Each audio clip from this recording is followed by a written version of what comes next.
Well, hey guys, thanks for waiting on me. Did I silence this? Yes. Hey Peggy Collins. Hey Just Joan. Some things never change. sorry, sorry about that, Joan, but you're absolutely right. Hey Ellie, you know what I think it is? The Scientologist I'm trying to not be. You cannot be late to anything in Scientology or you get assigned to ethics. And so sometimes it feels good to just be like 1 to 2 minutes late, but that's really inconsiderate of me. And I apologize. I actually wasn't trying to be late. Um, and I will really work on that because it is inconsiderate and your time is very important. Hey, Don Pariso, DNV. Hey, Puka Vista. Hey, Just Jen. Florence Southard. Rachel made it. Don Davies made it. Music Life is here. Bo, what are you doing over there? I see you and your nonsense. Hey, Liz Tricks. Carrie Bruton's here. Hey, Moozy. Uh, I'm happy you're here, Carrie Bruton. Hey, Irish Mart. Puka again. Oh, Buffy. Um, Hello, Harriet. How are you this evening, Sasha? Old Charlie. Hey, Aspire to Inspire. Wisconsin Barb. Hey, Mara Mallow. Good to see you. Hey, Buffy. T. Louise made it. Debbie Zito. Anna Banana. Deborah Ricci. Critters Creations. I'm glad you're back. Hey, Armine. Jojo. Marie Marion. Lori Lee. Copper Top. I feel like you're usually late. Pepperoni Nips. Heather Landau, Lydia Kraus. Okay, good. You'll be at the Zoom because I haven't seen you much, Lydia, and I'm going to be excited to see you. Hey, Linda, Mrs. EP. Thank you, Just Joan. Hey, Scientology up north. Hey, Andy. I know, Armina, it's a lot. It's a lot for you, and I know it. Hey, Vicky C, you are loved. Mods, thank you for being here, by the way. And mods, I forgot to tell you, you have new names. We have changed the group of the mods, kind of like how we're, hey, Riley's Human, we're cult adjacent. Yes, Riley's Human, I did receive it, and thank you. I just was driving today when I saw your message. Hey, Anita, Lilac Lime, welcome. Hey, Lady O, Wendy Ramirez, Susie with an S. Hey, Anne, mods, you guys have a new name, and I can't remember what it is. Joy Forbes.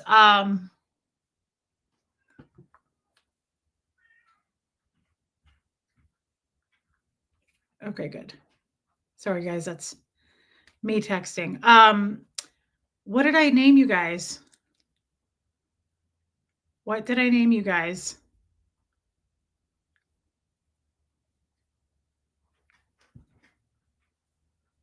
Oh my God, I forgot and I screenshot it and I can't find it.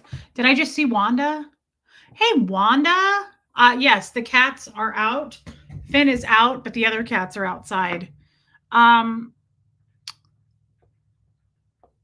oh, I know. I didn't screenshot it. I saved it somewhere though. Give me a sec because I really loved it. And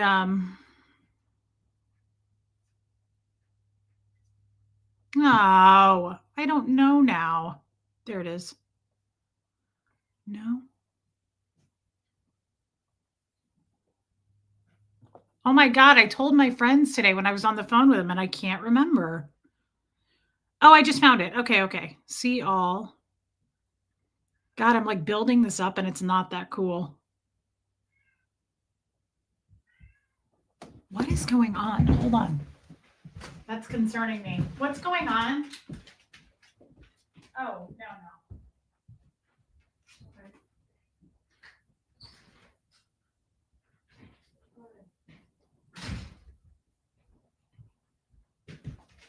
Sorry, you guys. Huxley isn't here. And so I had to know what was going on. What did I call it?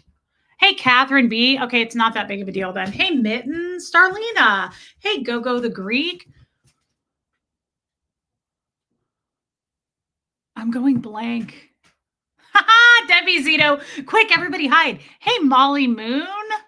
Dang, this is stupid. Do you guys hate it when this happens? And it's just unprofesh as all get out. I could have sworn I screenshot it, but I guess I didn't. Now I don't know. Huh. Let's see.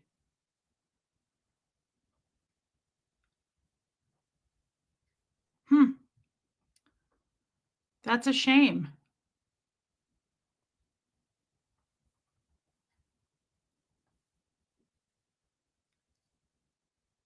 That's it. I found it because I got stickers.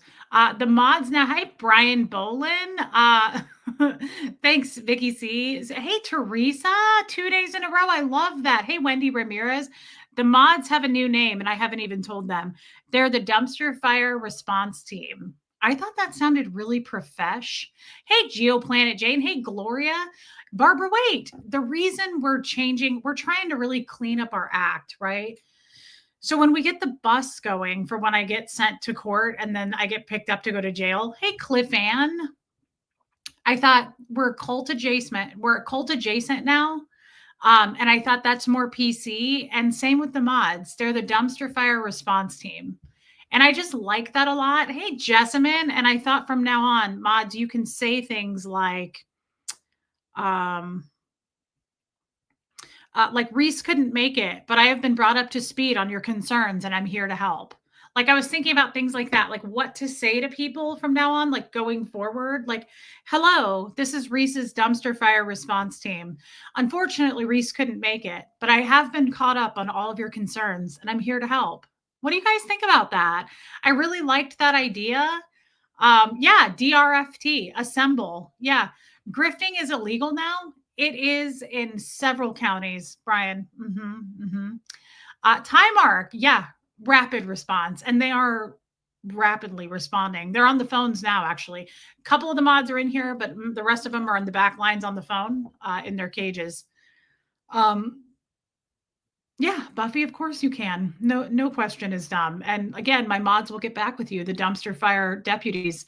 Yeah, the dumpster fire response team will be with you just shortly. If you could please be placed on a brief hold. Can we get a welfare check on your mods? I'm concerned Reese isn't providing them with clean drinking water in the basement. That's because they don't. That's correct. They don't get clean drinking water. You should probably send someone out. Reese, did you check the song? I didn't, Jojo. I haven't been home today, so I'm sorry. I'm actually kind of behind on a couple people. Can I be arrested too, like a solicitor? Brian, you can be arrested because you are an accomplice. Forgot to tell you that we'll be coming to pick your ass up. Hey, dreaming of blue skies and sandy beaches. Yeah, do you guys like your new names? I was going to message you and tell you, but I thought, why not just tell you here?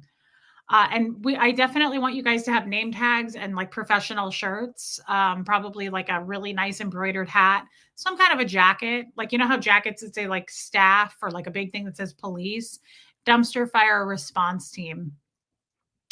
I really, really like that. Love you, Helena. That's okay. You don't have to stay. Just make sure you're on the phone line saying, like we talked about, Reese can't make it, but I'm all caught up to speed on your problems and I'm here to help. That's just something we're going to go over as we do our new rolling out the new training. Yep. Yep. Susan P., I hope you like it. Badges and lanyards. Yeah, I think that's Barbara. What we're really just, it's a fresh new take, guys. We're trying to be incredibly professional. It's all about professionalism, right? Wendy Ramirez, I'm so happy to hear that. Do they pay for the uniform? Yes. Yeah, that will be taken out of their accounts. I have all of their account numbers and I am their POAs, both medically and financial POA. I have that on them. So yes, yeah. And don't forget to Venmo me. Hey, P. Taylor. Yeah, so that's what they are. That's our dumpster fire response team, and they will be with you just shortly.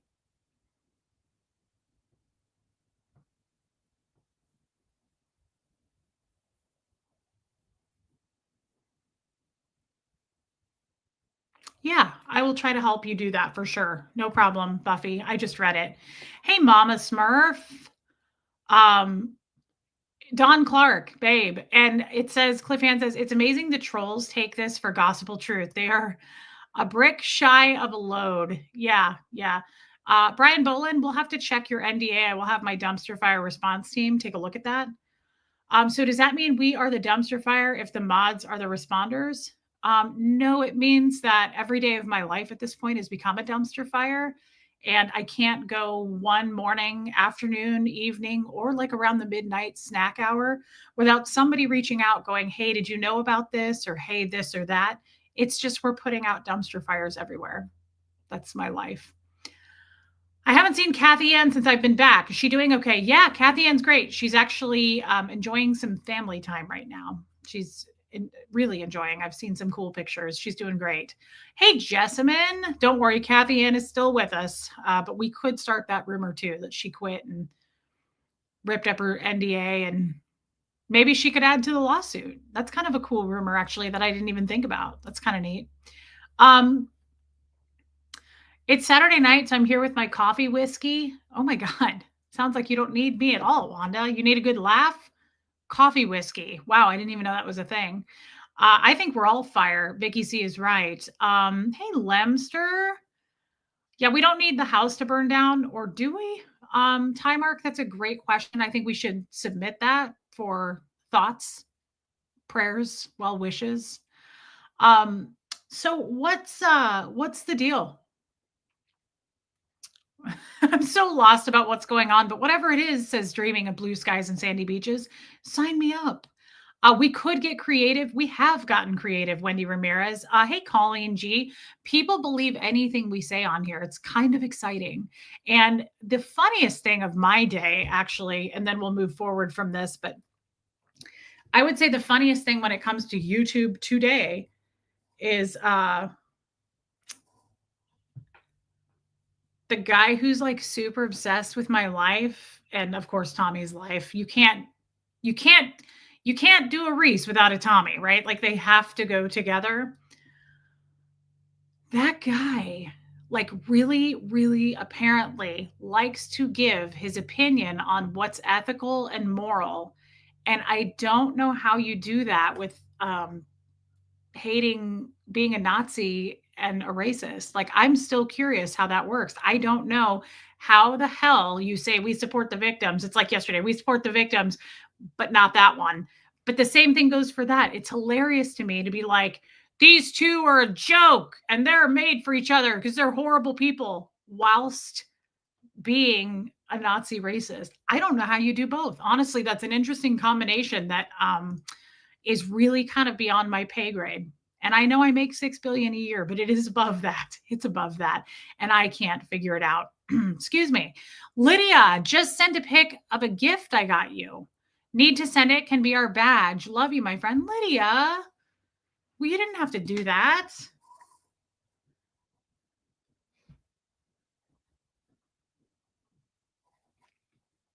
I'm looking.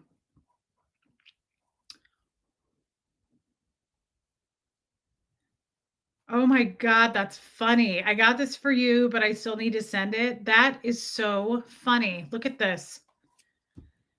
Daily Shitstorm Survivors Club. Oh my God, we can all be in it. That is funny. Thank you, Lydia. You didn't have to do that, but I love it. I will wear that. Apparently, I'm not keeping up with all the internet drama. I feel like I've let the team down. Maybe I should leave the group. Fucking slacker. That's funny, Brian. No, I don't. I don't want us to keep up with the drama. Honestly, that's not.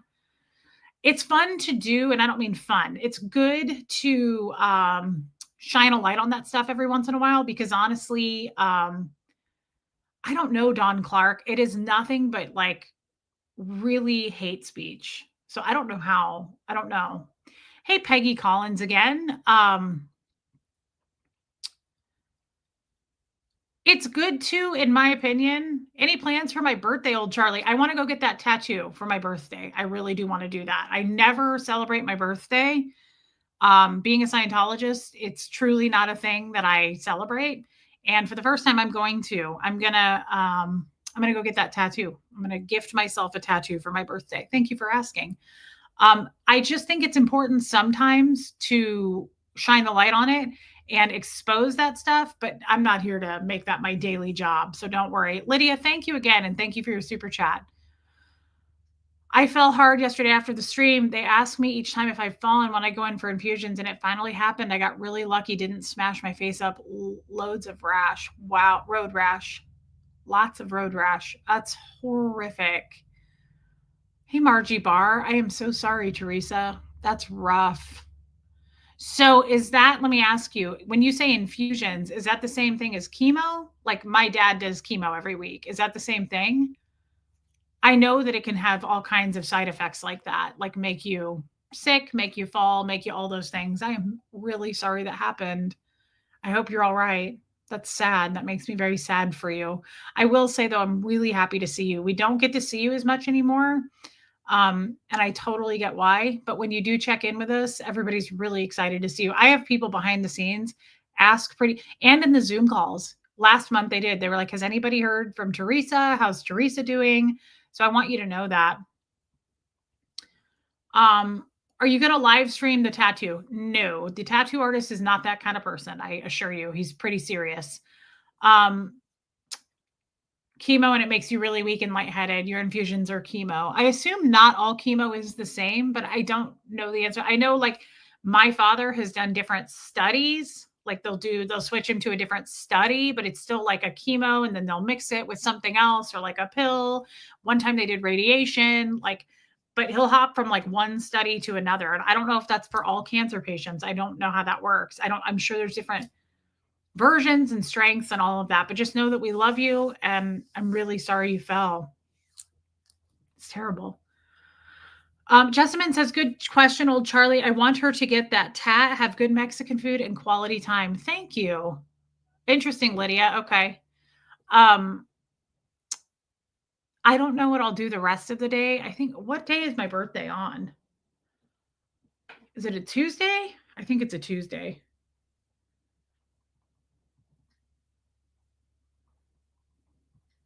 Let's see. Yeah, it's a Tuesday. So I want to get myself a tattoo and maybe I will go get some to-go food or something. I don't know. I haven't really thought about it. Again, birthdays are not something birthdays are just not something that is a thing in Scientology, just like Christmas, just like anything. Hey, Cliff Ann, I think you guys are made for each other. It's just my opinion. I've been there, done that. I'm working 42 years. People change. My husband in the early years sucked, donkey. We are great now. Who are you talking about? That's really nice. And I'm happy that you've been with your husband for that long. There's a topic I want to discuss. And I actually want to read this text because this is who inspired me about this topic. And it's something kind of close to me. My birthday is July 8th. Thank you, Jessamine. Chemo seems to be different. Interesting, Marie Marion. My chemo seems to be different for all. My first 12 were weekly, and now I'm on a stronger feeling chemo cocktail, and it's every 3 weeks. The first week after the infusion is the worst on this regimen. I'm so sorry. So yeah, I kind of figured that. It's like different for everyone. It's custom, right? It's tailor-made. I don't bother celebrating my birthday. It's just another day to me. Jojo, that's how it's been in Scientology. I do not celebrate my birthday. I am 39 and holding. Well, Wanda, I know your birthday, and I hope that you do. Oh, Cliff Ann, you said really TS. I didn't know if you were talking to someone in the chat. I kind of assumed you were talking with somebody in the chat. That's a really nice thing to say. Not everybody feels that way, and I appreciate that. That's very kind. Tommy's birthday is the 3rd. Yeah, Johnny's is the 6th. We're like boom, boom, boom, back to back. Sierra Terry, welcome in, babe. So this is a weird topic that I normally would not discuss. It's not like a thing that not because it's controversial or something. It's just not really, I don't do shows on the news, people, media. A friend of mine sent me a video of, and I know nothing about celebs. Like, I don't follow this stuff. She sent me a video on the wedding of, I think her name is Lauren. I'm not even sure of her first name. Jeff Bezos and his new wife. I believe it's Lauren. I understand, Kestrel. Dreaming of blue skies and sandy beaches. Happy early birthday, Reese. I hope your day is amazing. Amazing as you are. God bless. What a nice thing to say. Hey, Aline, Bo, what's wrong with you? That was really nice. Thank you. Thank you for that. I really appreciate your super chat, my friend. That's just really kind. Thank you. I think her name is Lauren. I think his new wife's name is Lauren. Oh, he's friendly. He's such a nice person. Oh, and he's smiling and he knows your stories. And he's a well-rounded, and he went to school, and he's a gentleman, and he's a friendly, and he wished that he had other friends. He says, I wish I had friends in my life. Oh, we know. You're a good person. Bezos' wedding reminds me of Tom Cruise's last wedding. Okay, Lauren Sanchez is her name. Lauren. Okay. So, hey, Rhonda Frank.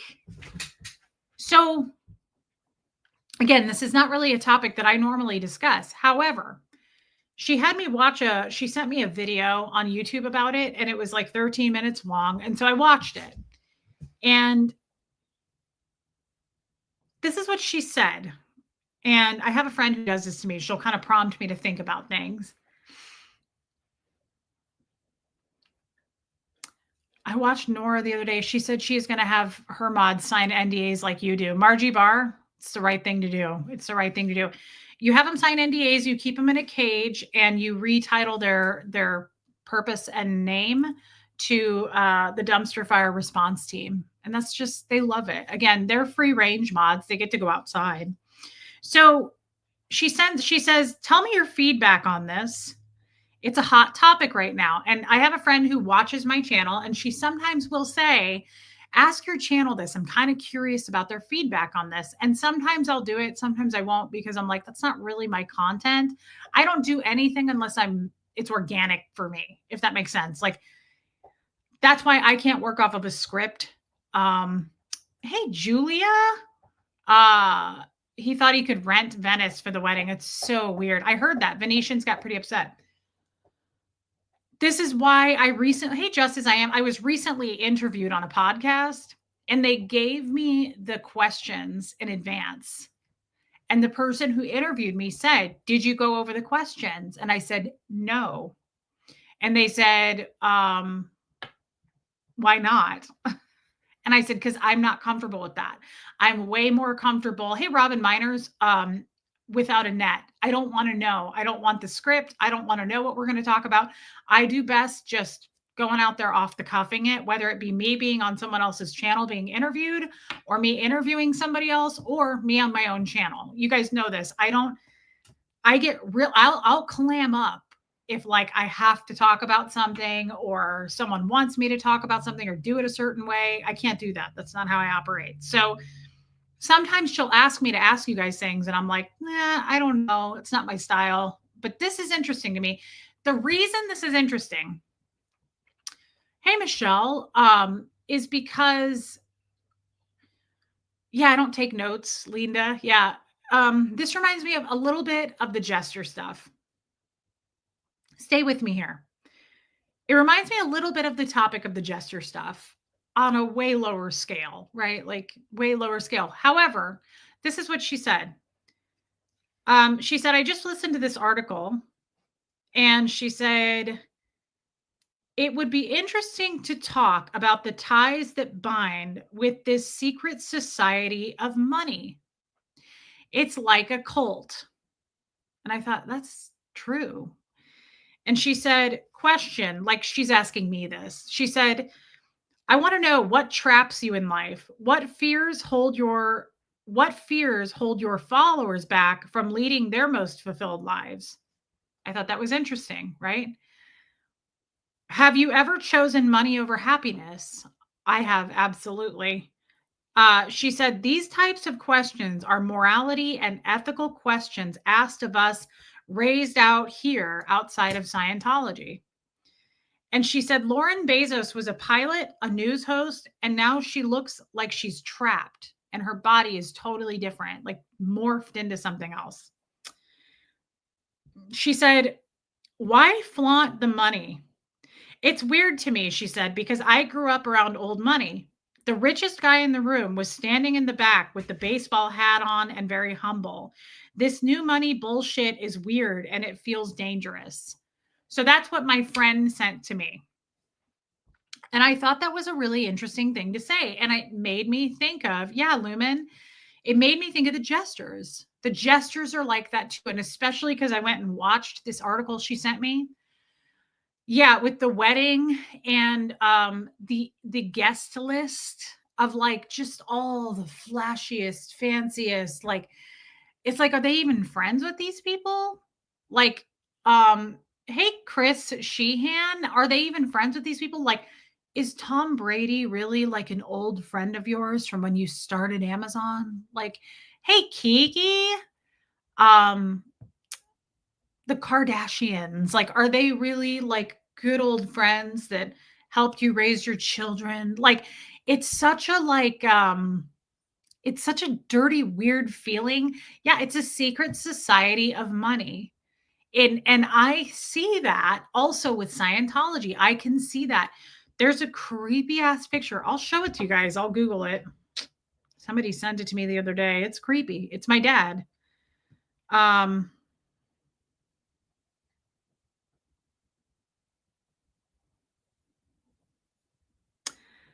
this is a creepy picture. If you Google my dad's name, here it is. It says biggest donors so far, Church of Scientology. Here's my dad and his wife. That's my father.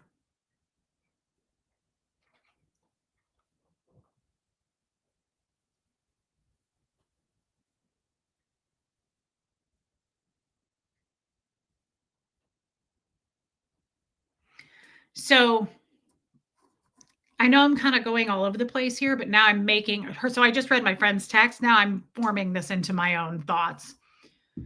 I don't care so much about the Bezos wedding. I don't follow that shit. But the topic here pertains to that, right? Like money, money, money, and just so the secrecy, the lies, the curtain that's over it, right? Like, um, yeah, it's all about the image, not the personal connection. Thanks, Wanda. It's okay, Lumen. I sound dramatic saying this, but at what point do you sell your soul? Hey, Jan, you can look, if you're observant enough, you can look at those things, that picture of my dad. You can watch the weird yacht foam parties that reminded me of something Diddy like. Just very creepy, right? Empty, not oh, that's my mom. Hold on. No. He Sorry guys. My mom would be concerned if I didn't respond. Um yeah, yes, Secret Society of New Money, like the Diddy stuff. And I'm not one to talk toward Diddy stuff because I don't know much about it, right? I really don't know. The first question, hey, Sean's wifey, that I read is a deep question. Let's see. Let me go back to her text. This is such a good friend of mine. The first question she asked, so she said, what traps you in life? What fears hold your followers back from leading their most fulfilled lives? Have you ever chosen money over happiness? And then she says, Lauren was a pilot, a news host. She looks so warped now. She feels trapped to me. And she said, why flaunt the money? It is such, to me, an interesting topic. It is such an interesting topic. I would love that, Wanda. You would lose your soul when you start hoarding your money instead of focusing on supporting your community and others who don't have access. Well, that's my thing too, is I get such joy out of helping.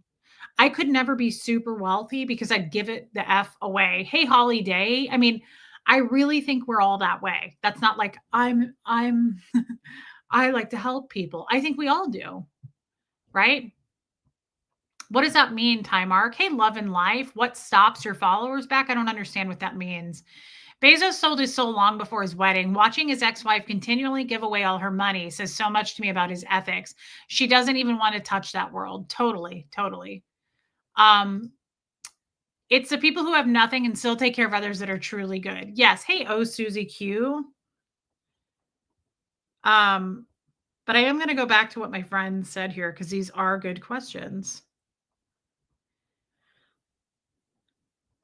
What traps you in life?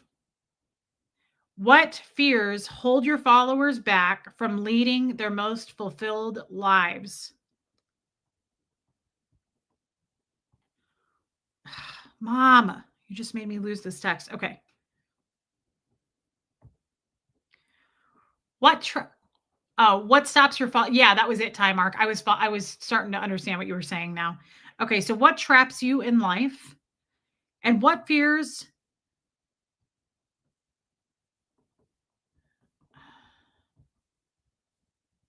Great, mom. Okay. What fears hold your followers back from leading their most fulfilled lives?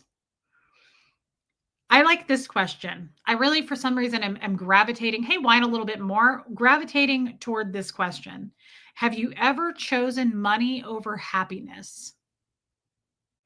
And Julia says, I think we make a mistake when we make it a point of human character rather than a system that allows people to reach this kind of wealth. Yeah, if I was filthy, oh, yeah, I love that quote. Money talks, wealth whispers. Yeah, wealth prefers to be quiet. If I was filthy rich, I would be acting like Elvis, giving away Cadillacs, paying off my family and friends' bills. Yeah, totally. Hey, Trisha K. So many people are concerned with status. More money, more power, more status. Seems empty to me. Don't get me wrong, having money is nice, but if not if you have to sacrifice happiness. I totally agree with that. I grew up with money. My dad had money. So I've never been super money motivated. Like I'm not like turned on by people of status. I'm not interested in people who are so wealthy. And you know, most of them show their wealth. You can tell who's wealthy. Hey, Katie Fulton, a lot of people want you to know it in some fashion, right? You're going to notice something to show that they have money. And honestly, it's a case by case. It's not the worst thing. I mean, if you have money, I don't think that's a bad thing. I particularly am attracted to women who are self made. Like, if a woman is super wealthy and did that her own self, I think that's incredible. I am attracted to it. I want to know that person. I love to know like how they operate, their daily routine. I just think that's a really love you, Trisha Kelly. I'm sorry you've had a tough week. Something about that is very inspiring when you see a woman who has made it, right? All on her own. So that I don't know. I have mixed emotions about wealth and money. I don't get angry at people who are wealthy. I'm not mad at Jeff Bezos. I think it's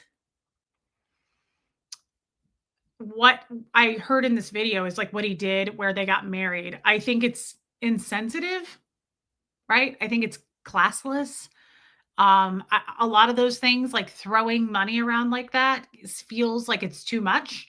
And that makes me think of Scientology and it makes me think of the jesters, right? Hey, Bo Beats, you are my sunshine, my only sunshine. You make me happy when skies are gray. Stay the course of being true to you, Reese. We all win. Love you. I love you too, Bo. That was really nice. Thank you. Thank you, Bo. What did who do, Ty Mark? I grew up around a lot of white, generally rich people, and I have specifically made decisions in my life not to follow down that path I was groomed or expected to follow. I made the right choices. I love that. You thought for yourself, right? Um, I am mad. How does my dad have money? He's owned his own business since he was like 19 years old, and my dad's like 75 now. He has a very successful business that he's owned and operated for a very long time. What did Jeff Bezos do? He owns Amazon. He's one of the richest guys in the world, if not the richest. I don't know, again, about celebs. I don't know enough about that. Yeah, Vicky Andrews. I'm mad he doesn't pay taxes like we do and hoards his wealth. Yeah, my father. Lily Mom, thank you. No, it's okay. That's very supportive and kind. Thank you, Lily Mom. Um, I grew up, like I say, my dad was very wealthy and he would leave money on the table. He'd leave like $100 bill and hey, Sherry Taylor, and he would leave cash a lot and leave town. when I was 7, 8, 9, 10, 11 years old. Um, no, Reese, what did he do that made you think about this? I know who he is. Oh, I'm an Amazon shopper. Well, I mean, I wouldn't know who a lot of people are, so I wasn't shaming you for that. I don't follow the news. Um, what do you mean? What did he do to make me think of this? I got a text from a friend and it was the topic that she said, the secret money society, it's very cult like.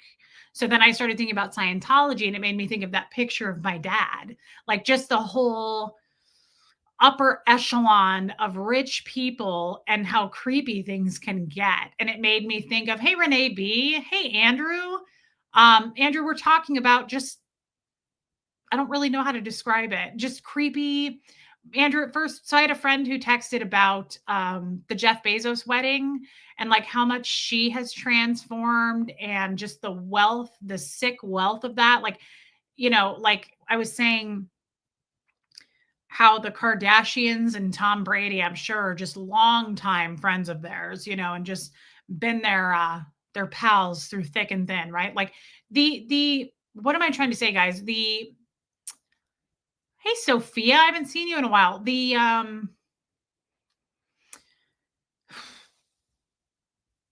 not it's fake, but like, hey, you are the veil, like none of it's real. Like none of that's real.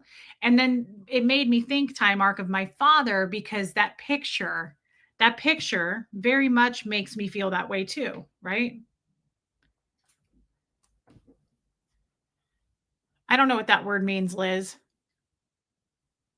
That's my dad and his wife. And if you look at that picture, it gives you the creeps. It makes you feel a little bit like, what are they giving that money for? Like that, I look at that picture and I see nothing but status, right? Even a little money changes people. Well, hi, Phineas. Bun buns. Finny bun buns. Oh, him's a Finny bun buns. Um, the wedding was in Venice. Even a little money can change people. Hey, Audra and Denver, they're not smarter than most. Timing and a bit of good luck. The whole thing and I can't speak to that, Wanda. Like, guys, I'm not educated in this area, so this is why I don't do streams on this kind of a thing. But posturing means the assumption of an exaggerated pose or attitude. Okay. My dad has really good genes.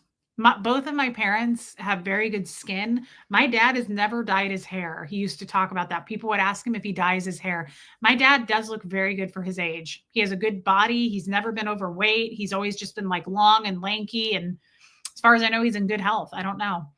Um, to us, the wedding was probably a waste of money. To them, it's like just going to Hawaii for a wedding. Yes. And so, like I said,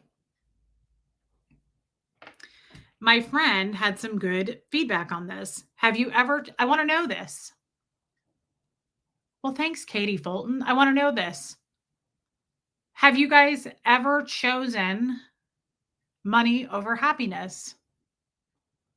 I didn't know that, Heather Carr. Thank you. Has anybody ever chosen money over happiness? Have you ever sold something, like lowered your standards or your personal integrity for money? Good for you, Katie. I have. I have many times. Shit, when I first got my when I got my first very nice bonus from my old corporate job, I bought a nice bidet. I can't imagine what I do with Bezos's money. Yeah, no, absolutely. A lot of you are saying no. Andrew says yes. Bo Beats said yes. So it's a mixed bag. It's a mixed bag. I absolutely have. I absolutely have. I did that in my last marriage, even though there really wasn't much for money there. He sold the idea like there was money. And hey, Joanne Hawley. Catherine B says she definitely has. Well, the good news is no one's being judged for it, right? Like nobody's being judged for that. There's no wrong answer there, but it's an interesting topic. And she said these types of questions are morality and ethical questions asked of us, raised out of here, out of Scientology. And so I kind of want to read. Money can absolutely ruin you, Heather. Yeah, money can absolutely ruin you. I'm sure you saw some type of security with Jeff. No judgment. Absolutely, I did. I'm not ashamed. I'm not ashamed of most things. I'm not ashamed to admit a lot of things that I did. I chose a secure job over a dream job. Yep. No, Katie Fulton, I disagree. But she said it would be interesting to talk about the ties that bind with this secret society of money. It is like a cult.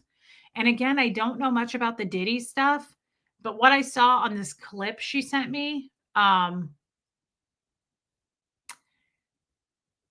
was these crazy weird people like that's the other thing is it's so strange to me, like how they just happen to like be playing and weird and it looks sexual, like, hey, baby steps on this yacht, and they're all like barely dressed and slapping each other on the asses. And it's like, this is all so out of our reality. It's so out of our realm of what's real. And it is cult like. It's very cult like. I mean, if you think about that, Scientology is a cult, right? Like you guys look at it and you're like, that's so out of my reality. Like what you guys had to do, what you were forced to learn. You were desensitized from a young age, right? This is like that, only on a different scale, right? Like just that. I don't know. I can't seem to find the words I'm trying to come up with, but it's just so bizarre. It's beyond. It's not something I would want to be a part of. I feel like the richest I've been was also the most miserable. Wow. I could see that. I was just going to say it's not something I'd want to be a part of. I believe, and I could be wrong about this, but I believe the more you rub elbows with powerful people, they may not even be the wealthiest people. But the more that you get involved, the more you become a slave, the less you have of a choice, a voice, a say, whatever you want to put it. Do you guys agree with me on that? I feel like the more you kind of align yourself with very powerful, wealthy, whatever it is, whoever holds the most power, the less you can be independent and yourself. Do you agree with me on that? I think so. I've seen it. That's why I think so. I've absolutely seen it. I've seen people align themselves with people in Scientology who are it's no different. It's no secret in Scientology that it's very much a status. Scientology, you saw the picture of my dad. What does that picture look like to you? Money, status, fancy, class, right? Like he's wearing a tuxedo, black tie, right? It's the same thing. I feel like you have to, there's no way around it. You kind of have to sell a piece of your soul. You're selling yourself off little by little, your decision making abilities. Um, Audra in Denver, yeah, the closer you align yourself, and I'm talking about real people like us, not J Lo and Jeff Bezos and Tom Brady. I'm talking about real people. That's why I say they may not be wealthy, but the more that you align yourself with someone in power, there's always a price that you have to pay with that. And I think we've all learned that probably by now. I learned it not that long ago, actually. And that's one of the reasons I'm perfectly happy. You know, the our bully friend, right? Who likes to say, nobody will work with Reese. Nobody wants to work with her. Nobody wants to stream with her. Did it ever occur to you that maybe I don't want to? Did it ever occur to you that maybe I have for the first time yes, Audra, you have to shrink yourself. You have to minimize yourself. Maybe I, for the first time, like being over here on my own little channel of my own little island, and I can say whatever I want, and I don't have any man in my life. I don't have anybody saying, Don't say that. Don't do that. Right? It's funny to me that that particular girl likes to bully me and say, like, no one wants to work with her. Okay. Might be the other way around too. Maybe I don't want to work with anybody. Hey, Taz the Bulldog. And I don't. I don't for that reason because the second, hey, positive life, the second that, hey, air supply, that you jump in bed with people, whether it be in business, in your friendships, guys, like we can pick the wrong group. Doesn't have to be people you're getting paid off of. That's what I'm saying. It doesn't have to be, um, oh, Wizard, how far up the bridge? I almost got to the grades. Wizard, I did not get far up the bridge. Um, do you think it's possible to align yourself but not be involved with the mess or drama? I'm talking about rich people circles. Yeah, I think it's possible to be your own self-sustaining thinking machine and still rub elbows with people. But I think the key, I'm guessing, and this is just me in real time, I'm not, didn't you put me on the spot with that question? I think the key is setting boundaries, how far you're willing to go, right? Like I have friends now that will say something, and in the past, I would have been like, sure, okay, I guess so. Like, not stand up for myself. And now that's a different story. Now I'm like, nope, that's not going to work for me. When I came on here and talked about Tommy the other day and how I forgive him and he forgives me, I said specifically to you guys, I'm not asking for your approval here. I'm not asking you to forgive him. I'm not asking for you to go support him. I'm not asking, like, there's a difference. I'm not handing my power over to anyone by going, would you please forgive him too? He's a great guy. Nope. Make up your own decision on that shit. I'm just talking about where I stand. There's a difference versus me like reaching externally for validation and approval versus saying, here's where I stand on this, and I'm not asking you to stand with me. So, yes, I think it's possible, Time Arc, to align yourself with powerful people who may not be the most ethical people, but also separating yourself from it. I guess it depends on how deep you get in, right? Yes, Teresa. I worked for a man who I was told would never know my name. He believed he didn't need to be nice to the little people on the way up if he had no intention of ever coming back down. Saw early on how not to be. Exactly. Yeah, Liz. That's crazy. That's crazy. That's wild. Thank you for your super chat. There's a major difference between old money and new money. You don't recognize old money unless you know how. New money will try to impress you with the grand illusion. Totally. And that's what my friend said. So my friend says, okay, so she said, why flaunt the money? It's weird to me because I grew up around old money. The richest guy in the room was standing in the back with a baseball hat on and humble. This new money bullshit is weird and it feels dangerous. I think the word there is important that she said it feels dangerous. I see what she's saying. I grew up around money too. And I've since, hey, Grandma Sunshine Dragons, I don't know the answer to that. I didn't make it to the OT level, so I don't know if they really do believe in Xenu. I'm not sure how deep the Xenu thing goes.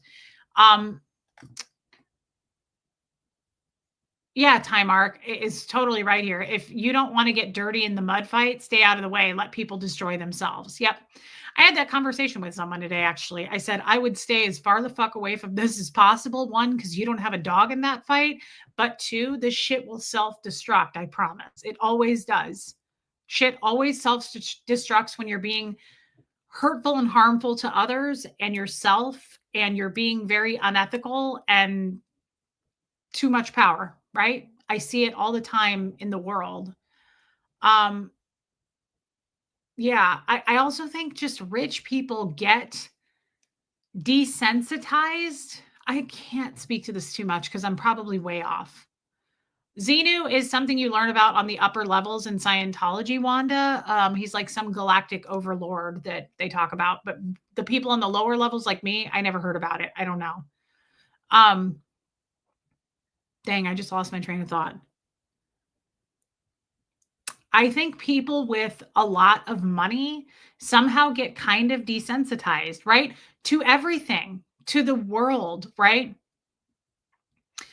To the world, I think they treat humans and other people like they're trash, like they're not human being. Like I get weirded out. It seems like Andrew, it seems like my stepdad, I'm not going to tell you the company. My stepdad was the vice president of a pretty big worldwide commodity trade company, okay, until he retired. And this is my stepdad who lives up the street from me, who's a cattle rancher. He, when I met him, was the vice president of this company, and it's a worldwide company. They have it everywhere, but it was based in the Kansas City area. Hey, Tony's Hooter.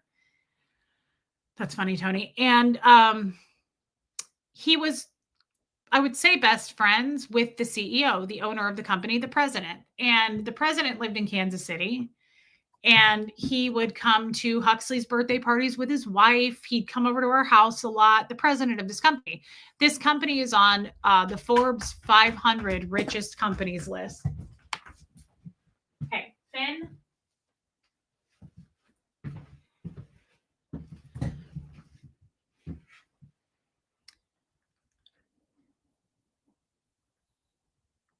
Thanks, Clay. I've never seen you before. Hey, Ghostwriter. So this company is in the top 500 Forbes richest companies. Okay, so this guy was, I don't know if he's a billionaire, but he might have been a billionaire. This guy was beyond wealth. Okay, he and his wife. I had gone to his house many times. They lived in like a $500,000 home. I grew up 2 miles from Warren Buffett. I know exactly where Warren Buffett's home is in Omaha. It's very modest. It's a plain home. He still lives there. So same with this guy, right? He would come with his wife to Huxley's birthday parties. They took us out to eat a lot with my stepdad. This dude had a plaid couch from the 70s. His wife mowed the yard.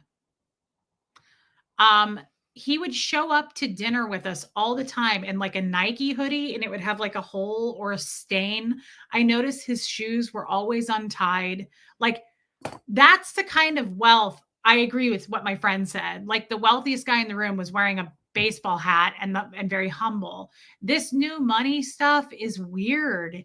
It is very cult like, and it kind of gives me like real creepy vibes. Real creepy vibes. And it is this like, that's why I love Warren Buffett. Simple, smart, loaded, but you don't know. Well, I would say that about my dad, my stepdad.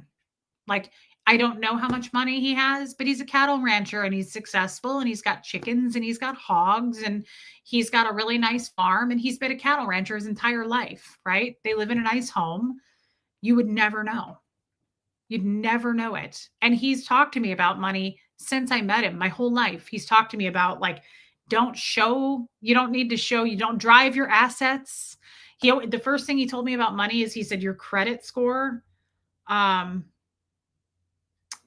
is one of the most important things. Always, always pay attention to your credit score. Having good credit will get you far. So I've always taken that to heart and paid attention to my credit score. It's just interesting. Money does talk and wealth whispers. I don't know. We all know though, like Bezos is super wealth, right? Like that dude is super wealth. Why, like my friend said, why the big show? Adam Sandler still wears basketball shorts and sweatshirts and he's set for life. I know. I think that's hilarious. And I love that about Adam Sandler. It's so funny. Philip Seymour Hoffman was like that. There's a few celebrities that are like that. Why is it so culty? Why are we injecting our face to where you're unrecognizable? I have to say, I feel like Lauren Bezos, I saw before, I don't follow this stuff, but I saw before and after picture of this woman, okay, of what hey, Tammy, of what she looked like before versus now. I feel like she looks like a sex doll. I feel like she's kind of been made almost to look like a sex doll. And something else, so this is what made me think of the jesters. This creeped me out. I was watching this clip that a friend sent me. And something else that was said in this clip I watched was most likely, oh, this is so creepy. The woman said, most likely, a lot of really wealthy men like this, it's just not a fact. No one knows. But most likely, this wife, Lauren Sanchez, is not his only woman. Hey, Tony P, was not his only woman. Is not his only woman. Like, she's probably the woman that he takes to the dinners and she's the wife and all of that. But I agree, like, when you have that much money, you become desensitized. That's why the Diddy freak off stuff was so creepy. Like, it's so out of this world for normal folk like us, right? She looks AI. Yes. Yeah, Teresa, it's hard for me to wrap my brain around. Hey, Lisa Vining. Yeah, Julia says sex dolls look younger. That's not really the point, Julia. What I mean by that is she's almost unrecognizable, right? Like her face is so injected, her lips are so big, like her boobs, everything. It's like, I don't know. I thought about this. I was talking to a friend the other day. I'm trying really hard. I'm trying something new. I'm really trying to like my body. I'm really, really trying to like my body. And I think about my body because I have a friend who has fake boobs. I've had many friends who have fake boobs. And I'm kind of I know, Julia, I'm kind of jealous of fake boobs. Like I see them. I have a friend who I talk to, and when I see her, I go, "Wow, look, there's your tits. There they are. Holy shit." Like she always laughs because like I've FaceTimed with her or I'll Zoom with her and I'm like, "Oh, hey, how are you and your boobs doing today? Holy bodacious." Um, Reese, people should be careful about those who have money. Generalizing. I don't have money, but parents do cause my dad worked his butt off because my father is very humble. Right. That's what I'm saying. So, Amy, my father definitely has money. Both of my fathers, my stepdad and my real dad. To me, it's very admirable. That's commendable. My stepdad was broke as a joke, came from nothing. His dad died when he was like 10, put himself through college, got his master's in business, and now makes money. Right. That's nothing to be ashamed of. What I'm talking about is something very different. So, Amy, if you took it that way, I apologize because I love people who are self made. I believe in people who made their money, right? Yeah, Amy, my father grew up poor too. There's nothing wrong. You shouldn't be ashamed to have money. I hope to have a lot of money one day. I would love to be one of those self made women. I think it's a beautiful thing. I hope we all become that way. There's nothing fucking wrong with saying that. And anybody that's going to like look down upon people with money, that's fucking gross too. Like, that's why. Is it a jealousy thing? My thing is when it becomes so distorted, right? That you have to hold up a certain image. You have to drive a certain kind of car because of the people that you surround yourself with. This is what I went back to. The more you align with people in great power who may not be the most ethical people, I feel like the less of a voice and a choice you have. You have to uphold this image of like we are the fanciest of the fancy, right? Um, but back to the boobs real quick. So my friend said, because I was like, wow, look, Katie Fulton has really amazing boobs. I'm always like, hey, I love you and your boobs. Thanks for coming today. And she's like, Reese, if you don't like your boobs, get new ones. Like, if you don't like something, change it. And I was like, and then I really started to think about it. And I was like, okay, let me think. If I had the money, think about this. Oh, I know Amy Edge. I admire people with a lot of money, especially like I say, if it wasn't like handed to them and they worked for it, holy shit, that's so commendable to me. Gertie is snoring so loud. Guys, I want us all to answer this question. If we had the money, would you alter yourself like that? Like, would you? I'm really trying. Like, I'm going to stand up and show you because this is a big deal. I got these jeans out today. They are an old pair of jeans and hey, Shannon's Journey, they haven't fit me. And now they're a little bit too big. Like they're very loose. I pulled those jeans up they're very high waisted, which I like high waisted jeans, but I have a big tummy. My weight is all in my tummy. Like I would not say I have giant arms. I'm not hey, Rain, it doesn't matter if I did have giant arms. I'm just saying I focused everywhere on my tummy and I wish my boobs were bigger. And so my friend's like, get new boobs then. And I thought about it. I was like, if I had the money, would I? And I toyed with it. I was like, I might. I'm afraid of surgery. Hey, Pajama Pixie. Good to see you. I missed you. I am self-conscious about my boobs and I always wanted bigger boobs. I don't think I would do it because of the Scientologist in me. I'm terrified of surgery. I'm afraid of that.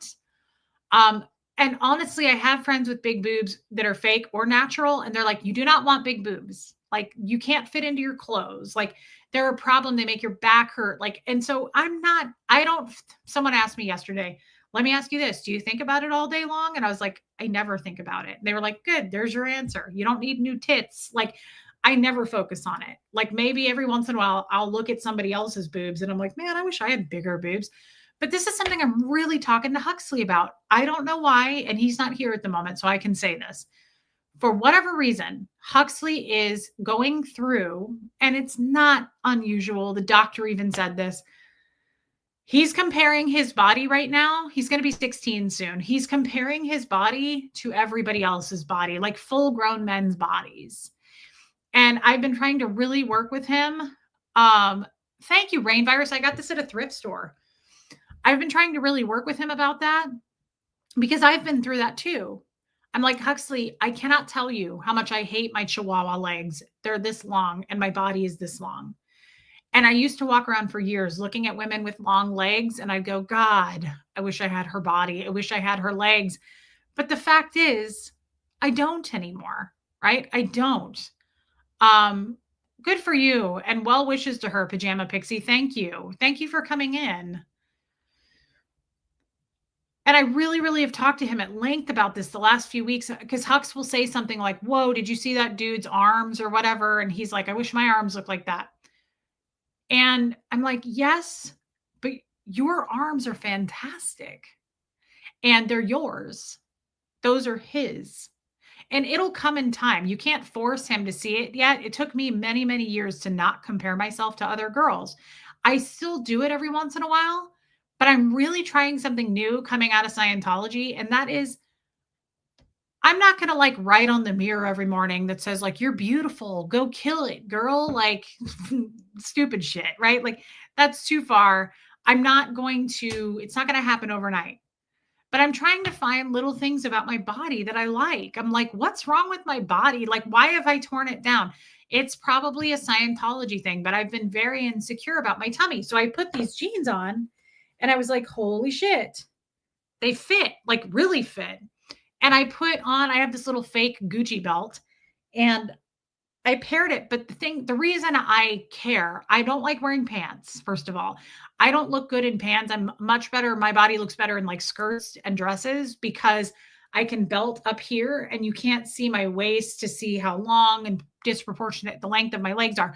I don't look good in pants. I just don't. I'm not even trying to tear myself down.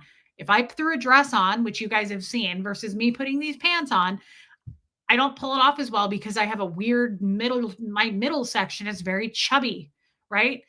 But I put these pants on and I was like, these are super high-waisted. Like these are very, very high-waisted. Okay. My belly button is down here. These are like super high, but that makes my leg look longer and more proportionate. But I was like, hey, this isn't terrible, but I'm very self-conscious of this. I'm very self-conscious of this roundy ass fupa right here. Like, I don't feel like if I turn around, I'm not as, I look different from the back. Like I don't have back fat, but I have front fat. And so I've never liked pants on me. My point is I threw a little skinny belt with this. I cuffed these jeans. Yeah. But the point is like, I left the house today going, I could throw a dress on. It's 80 degrees. But I put these pants on and I was like, what's wrong with having a tummy? A lot of people like it. I'm telling you right now. Thank you, Debbie. I see women embrace. Thanks, Rain. I've always been told I have a good butt. I've see women embrace their tummies. You think I'm the only one with a fucking fupa? I know. Look at my butt, guys. Every man I've ever been with has said I have a good butt. Isn't it? Like, seriously. But if I turn around, this isn't as cute. I don't look as fat from behind. It's roundy. It's really bubbly. But like here, and I'm not even trying to be funny right now. But here, like, look, I don't like that. I don't like that. But I'm trying to thanks, Rue. This is an old pair of jeans that I've had for a long time and they fit great. Thanks, Rain. I guess the point is I just forced myself to do something on YouTube forever, right? Like I'm not comfortable in this outfit. I tried to cutie it up and, what am I trying to say? Accessorize it. I forced myself to wear this today. I could have thrown on a really cute dress and looked way cuter, but I was like, you know, long torso and short legs, Katie. Um, I see women now more than ever. I'll see women in like crop tops with a body like mine where their tummy is just hanging out. And I see it and I try not to stare.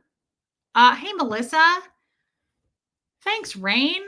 I try not to stare, but I'm like, I love that. To be honest, I kind of like that. I feel like it's coming more into style to like not be a size 0. Nothing against people who are a size 0, but it's always been the like tiny little waist and like just, I do this in stores. I'll be like, "Do you have that in an extra extra small cuz I'm just so tiny. I'm so thin." I hate it. It's like shameful. I'm like, I'm not that size. Like, sorry, this isn't going to fit me. It's the size of a Starburst wrapper. And lately, Hispanics are really into the tummy. I have seen some beautiful Hispanic women that they embrace their tummy. And the other thing is, guys, it's feminine. It's very feminine, right? Like it makes me think of those Italian paintings. Or in Kansas City, I think Kansas City, if I'm not wrong, I think I'm correct about this. Kansas City has more fountains than any city in the world. It's a cool fact about Kansas City. And yeah, Audra and Jeff and I used to walk around downtown Kansas City, and there would be those fountains of like the old Italian looking bodies. And I used to look at that and I was like, obviously that used to be in. I don't know. We really went off topic here, but not really, because we were talking about if you had the money, would you? And I think also having that kind of money and altering your body. Yeah, Debbie, altering your body that much. Yeah, Teresa. Also is who you associate with. I don't think people come into millions of dollars and go, well, I'm going to go get some fake tits, inject my face, get some ass implants. I don't think people do that. I think it's who you hang out with. I think it's who influences you. And that's another thing to look at. Yeah, Sophia, Greek goddess statues, they have stomach rolls. It's sexy. I also just think women are way more beautiful than men. Like, I think the female body, and I am not gay. I really don't think I'm gay. I don't think I'm attracted to women romantically. But I will say this, I have never been like, I look at women's bodies and I'm sure I make some women uncomfortable because I'm like, she's gorgeous. Like women are just I will say I love being a woman. I would much rather be a woman than a man because I just think women's bodies are I love the like just curviness of women's bodies and like the big boobs, the small boobs, the tiny asses, the big asses, the tummies that are like really, like Debbie said, Rubenesque, right? I love the flat tummies. I just think women are come in so many shapes and sizes. And I've never, yeah, Rhonda Frank, here's the thing that I've always said. It pisses me off. I tear down the shit out of my body. I will see a woman 3 times my size. I will see a woman the same size as me. I will see a woman that's a few pounds heavier, whatever it is. And I'm like, she's gorgeous. Why can't I say that about me? I don't walk around going, "Ew, she's fat. Ew, she's overweight." I never do that. I don't ever feel that way about women's bodies. But for some reason, I will kiss you for free. You can see if you like it. Rue, I'd love to. And thank you for not charging me to kiss you. I appreciate that it would be free. If somebody's going to kiss me, I have to charge them. Because my milkshakes bring all the boys to the yard and I'd have to charge. Excuse me. Rhonda Frank is gorgeous. I've seen her, Jojo, on the Zoom call. Why do you think they tear female bodies down like that? Because we're naturally stunning and they can't let us become confident over it. I like that. I like that, Sophia. I can 100% appreciate the beauty in a woman, and I'm straight. It's not even sexual, it's admiration. I agree. Yeah. You're just trying to strive. It's in most of us. Yeah, I don't think I'm pretty sure I'm not gay. I have been told by many people I look like a lesbian. I'm not sure what that means. I've always taken it as a compliment. Um, yeah, you're not wrong about that. Marilyn Monroe did have a tummy. Geoplanet Jane is right. I tend to hunch over, and that makes my stomach pouch out more, just like all of us. If I stand up straight, it definitely flattens out more. I just don't stand up straight very often. That's true. Marilyn Monroe was very poochy. She had a tummy. I guess it's just weird how much appearance matters and how much it matters depending on the company you keep and how much it matters depending on the money you have. And so that's what I'm saying. In a way, guys, stay with me here. In a way, do you think I'm right when I say no matter if it's money or if you're rubbing elbows with people in power, don't you feel like you're kind of selling your soul? What does a lesbian look like? I think because I wear Birkenstocks, like apparently that's like a stereotype. I don't know. I've always been told that though. Like I look like a lesbian, and I'm like, okay, that doesn't hurt me. I think lesbians are great. That's totally fine. Um, yeah, I'm 100% straight, but appreciating and beautiful man or woman is normal, and beauty comes in all shapes and sizes. Yes. Betty Page, the hottest pinup, had a tummy. Women's bodies are meant to be bountiful and beautifully soft. Men were drawn to that body type naturally. Yes. Yes, Teresa. Appearance expectations is a form of behavior control. It's very cult like. It just makes me think, like, I have haters out there that make fun of my body. They put up in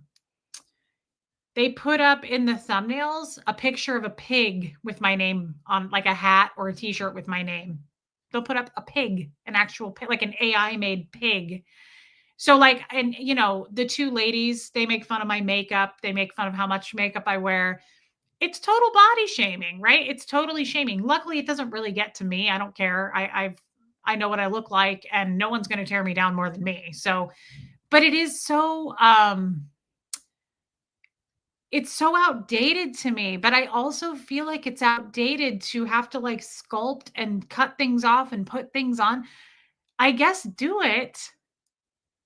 Um, well, time arc, I'm not saying it's an absolute, right? I don't think if you rub elbows with powerful people, that means you're selling your soul. Well, of course not. That's a very absolute thing to say. I think that there is I think there's more of a chance though if you jump into bed with very powerful people, changes may have to be made that you may not have a say in. You may lose more of who you are, your individuality. But of course, we don't know. We can't speak to anything being truths because I don't know. But I think that there is a lot of truth to it, right? Like hanging out with, that's what I mean, this wedding, this ridiculous wedding. Are you guys like really besties with the Kardashians? Right? Of course, time arc. Everything's case by case, right? Are you like really best friends with Tom Brady? And so I saw in this interview, the lady said, I have never had more respect for Reese Witherspoon because apparently the Tommy, or not Tommy, what, Megan and Tommy? Harry? I don't know what that guy's name is. The dude. Was it Tommy? I don't know why I'm saying Tommy. The British couple, the Prince dude. See, I don't follow the media. I don't watch what's the dude's name? Why am I thinking Tommy? It's Harry, isn't it? Yeah, they were married a few weeks ago. I saw that. Meghan and Harry. Okay. Apparently Reese Witherspoon was invited to Meghan and Harry's wedding and she declined because she said, "I don't know them." So it just goes to show you it's a status thing. It's a fucking status thing. And it's just, it gets weird. Freudian slip. It gets weird, right? Like, I don't know. Oh, interesting, Rain. I don't know that it's not that I wouldn't want to have money. I think having money is great. I know why you're thinking Tommy and Harry, giggity. I don't think Harry is attractive. I don't think Harry is attractive. Um,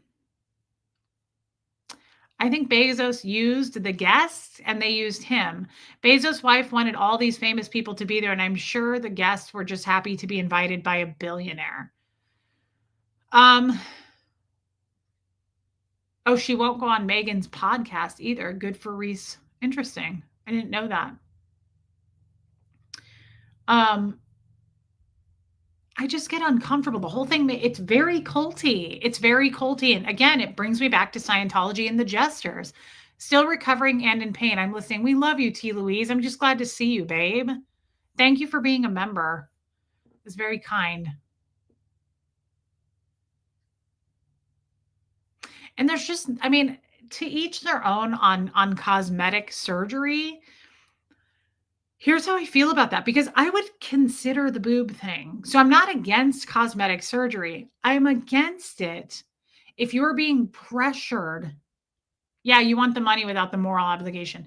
If you are being pressured to look a certain way by the company you keep or by the man you're with, that's where I have a problem with cosmetic surgery. You know, I had a doctor I worked for that would inject her face all day with Botox. Whatever. She was single. That's what she wanted to do. She was super gorgeous. I also don't try to judge people too much just because I don't live with them and I don't know their life, right? I don't know their insecurities. I don't know their trauma. But I hate when people alter their bodies because the guy they're with wants them to look a certain way. That's how I feel about this whole thing is like she looks like a sex doll. Is that her choice? Um Yeah, Teresa, like, is that their choice? And is it an expectation? And the other thing I didn't know about this Lauren Sanchez is she's a helicopter pilot. She was a news anchor. Like, this woman's very intelligent. Why did she alter her body like that? Did she always want to look that way? Not that it matters. These are famous people and we really don't care. But it's an interesting topic. I think it's an interesting topic, especially the topic of women and having to look a certain way. Why do men so often want us to have long hair? Barbara, I didn't know they did. Um, Thank you, Mrs. Thick and Tired, for becoming a member. That's very kind. Why do men so often want us to have long hair? Okay, I just read that one. I was going to read this one. It becomes an addiction to chase the perfection they think exists. Yes. Yeah, Andrew, I'm sure. I'm sure. What do you want with your body? If it makes you happy, then do it. I agree. It should be for you alone. Yeah, that's why I'm saying, like, Katie Fulton has fake boobs. I'm guessing because I know Katie, she did that because she wanted them. I know a lot of women with fake boobs that wanted fake boobs. Go get your fucking set of tits. I don't have any problem with that. But if you're being pressured to do it because somebody says, like, your boobs are so little, you'd look really good with fake boobs, that's awful. That's terrible. That's right. Wanted money and fame. She was married to another man and cheated with Bezos. Well, I'll tell you guys, I don't ever want to be with a man. Maybe she has developed some type of dysmorphia, Puka Vista. That's what I'm saying. I'm not like shaming the woman. I'm not making fun of her. I think that's fucked up. I'm not here to do that. When I say she looks like a sex doll, that's not me making fun of her. That's, to me, she looks like the image of a sex doll. And that makes me sad because she didn't used to look like that. So why? Why are we looking like that? And it makes me think of the jesters and all the women and the jesters who look like that. I've seen them. I mean, they don't all look like that, But I would say every single one I've seen has big fake boobs, right? And again, if they wanted to do it, great. But if they did it because they were expected to and couldn't have that job and like pressured into it, like you can get fake tits and we'll hire you kind of a thing. I don't like that. That's not consensual. It's not because they wanted to. Katie Fulton, I assumed so. Yeah. Again, if I didn't have to go through the surgery part of it, I get scared of being put out. I would like some boobs. I mean, someday if I had the money, I might do it. But I would do it because I've always been curious about it. I would love to get a tummy tuck because of my fupa. I'm too scared to do that. I've heard they're incredibly invasive and very painful, and it's not something I feel like I need to do, right? Surgery can be addictive. Grandma Matilda, welcome in. I don't want fake boobs. I just want my gravity uh, ones pulled, hiked up back. Yeah, it hurts my back. Just be you and love the body you're in. Totally, Dawn. And I agree with that to an extent. If someone is miserable, like here's the thing, this is how my friend described it to me, and I thought it was genius. I was sitting there talking to her, and I was like, your tits are huge. And she was like, I got them, she said 9 years ago after my divorce, and I really wanted them. And I was like, can I touch it? Um, and she said, Reese, go get some. If you don't like it, change it. Buy some boobs. And I was like, no, I would never do that. And she goes, you're not a Scientologist anymore, Reese. Like, you don't have to be afraid. And it made me think. It is, I think it is as much women as men who judge women for appearance, which puts pressure on to fit the current narrative. Most men don't like fake. Yeah, every man I've ever talked to has been more, I don't like fake than not. I agree with that, baby steps. It's just a preference. But thank you, baby steps, for your input and your super chat. This is what she said. And I thought this was an interesting perspective. I never thought about this before. She goes, you're not a Scientologist anymore. And I said, I know. And she goes, well, you don't have to be afraid of surgery. It's no big deal. It's in and out. She was like, the pain isn't that bad. You can just do it. Just do it if you want to do it. I'm like, well, sorry, I don't have 15 grand to fork over for that. But she said, if you walk around, and I never thought of this, how did she say it?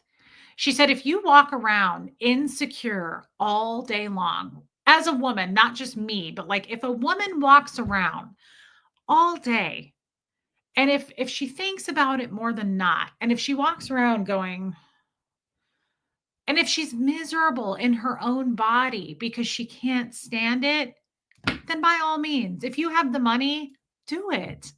Because walking around all day for years being depressed about how your body looks in a certain way versus if you could just go get surgery and then you were happy from that and you felt confident in yourself, I don't see how that's any of our business either way, right?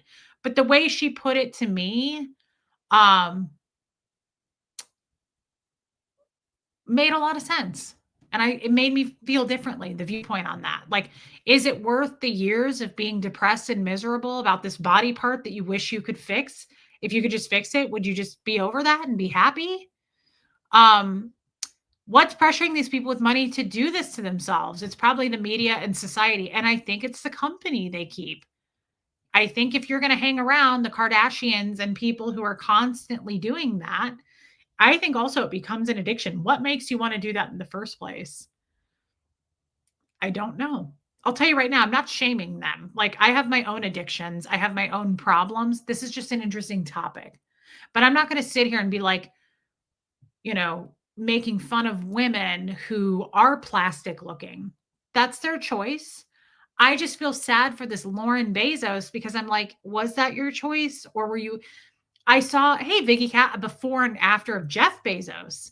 He was this like normal looking, just pale, balding white dude, right?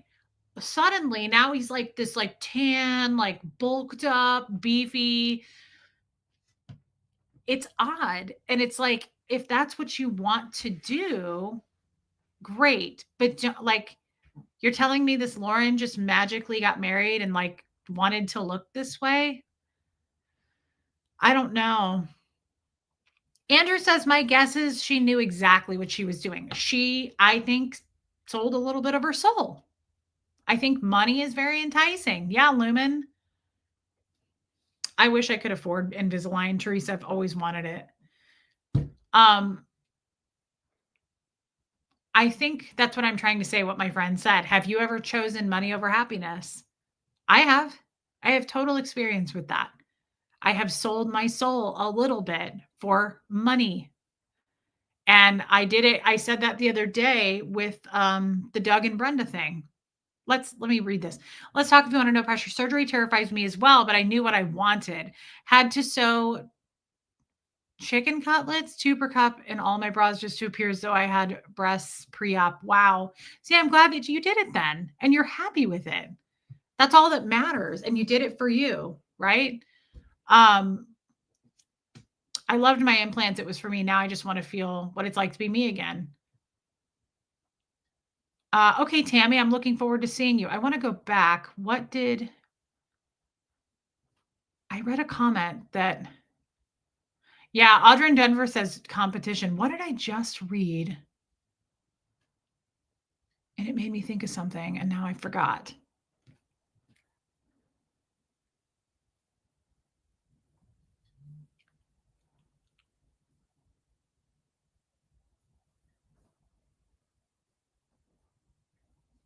Sorry, guys, I'm reading your comments. I went back a little bit because I started to say something and then I went into something else to finish my sentence, and I can't remember now. That's okay.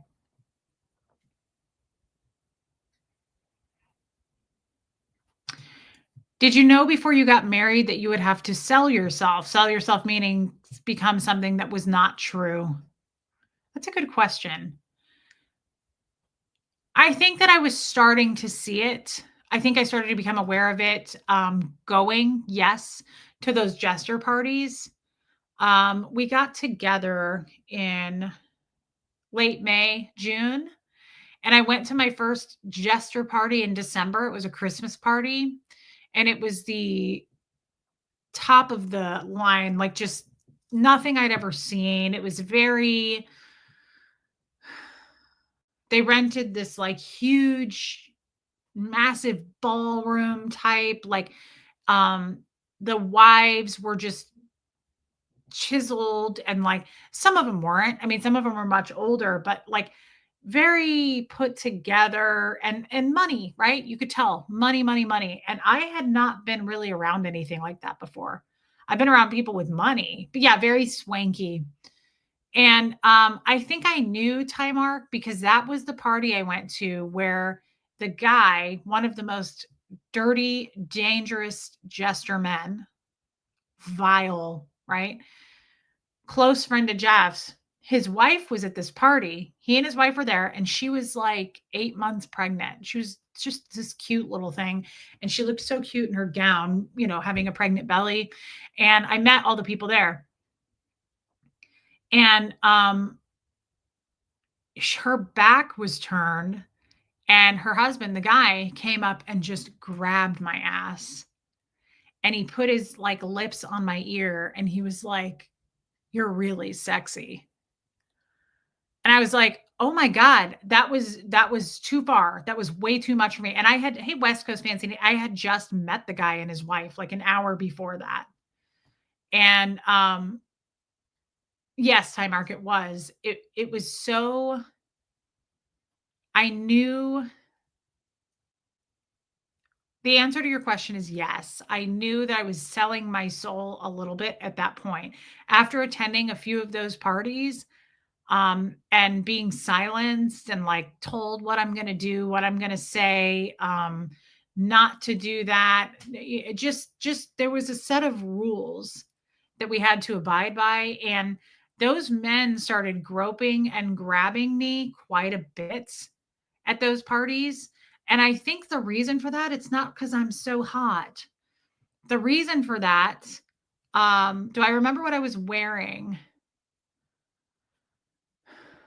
I had on it was a Christmas party. I had on a very deep V, really cute. It looked vintage, but it was new. Velvet deep green dress.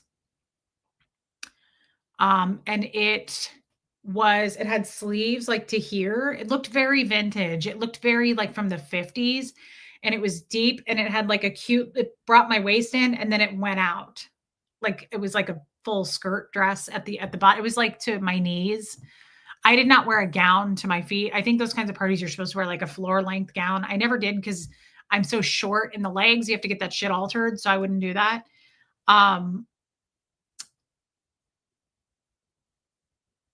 the reason I'm saying it's not because I'm so hot, right? It was because a lot of jester wives were older. I was one of very few younger women, and I was 34 at the time. Most of these women were in their 60s, 50s, 60s, 70s. Beautiful women, very well kept, very wealthy, very surgically done, but still, she could be 67 and I was 34. Okay. So a lot of these guys were coming up to me at these parties at the punch bowl. I'm drinking punch, right? Because I don't drink. And they're got their scotch and their whiskey and their brandy. And I'm uncomfortably, I almost feel like crying. I don't like talking about that because I've had a lot of men do that to me. And it really almost all was on Jeff's watch. Hey, Angel K. And I think Jeff took pride in it. I would say something. They grabbed you because they knew they could easily get away with it. It's part of their culture and says everything about how they treat and view women, their property, 100%. And that is exactly how I felt at every party I went to, every funeral I went to, everything. I felt like an object that could be bought and sold. And I don't have any doubt in the beginning that Jeff wanted to share me. I think that's why Jeff said early on, you would make a great jester hooker. He said you would make a great jester prostitute. And I was joking. I thought he was joking. And I was like, yeah, I'm sure I would make great money. Like, how much money would I make? Like, I was just being silly. He wasn't. And he said, unfortunately, you couldn't do it. And I said, why? Because I'm hopefully your wife. And he said, no, because you'd have to take at least 20 men a day. He said, which I think you could do that. He said, but it would break you mentally.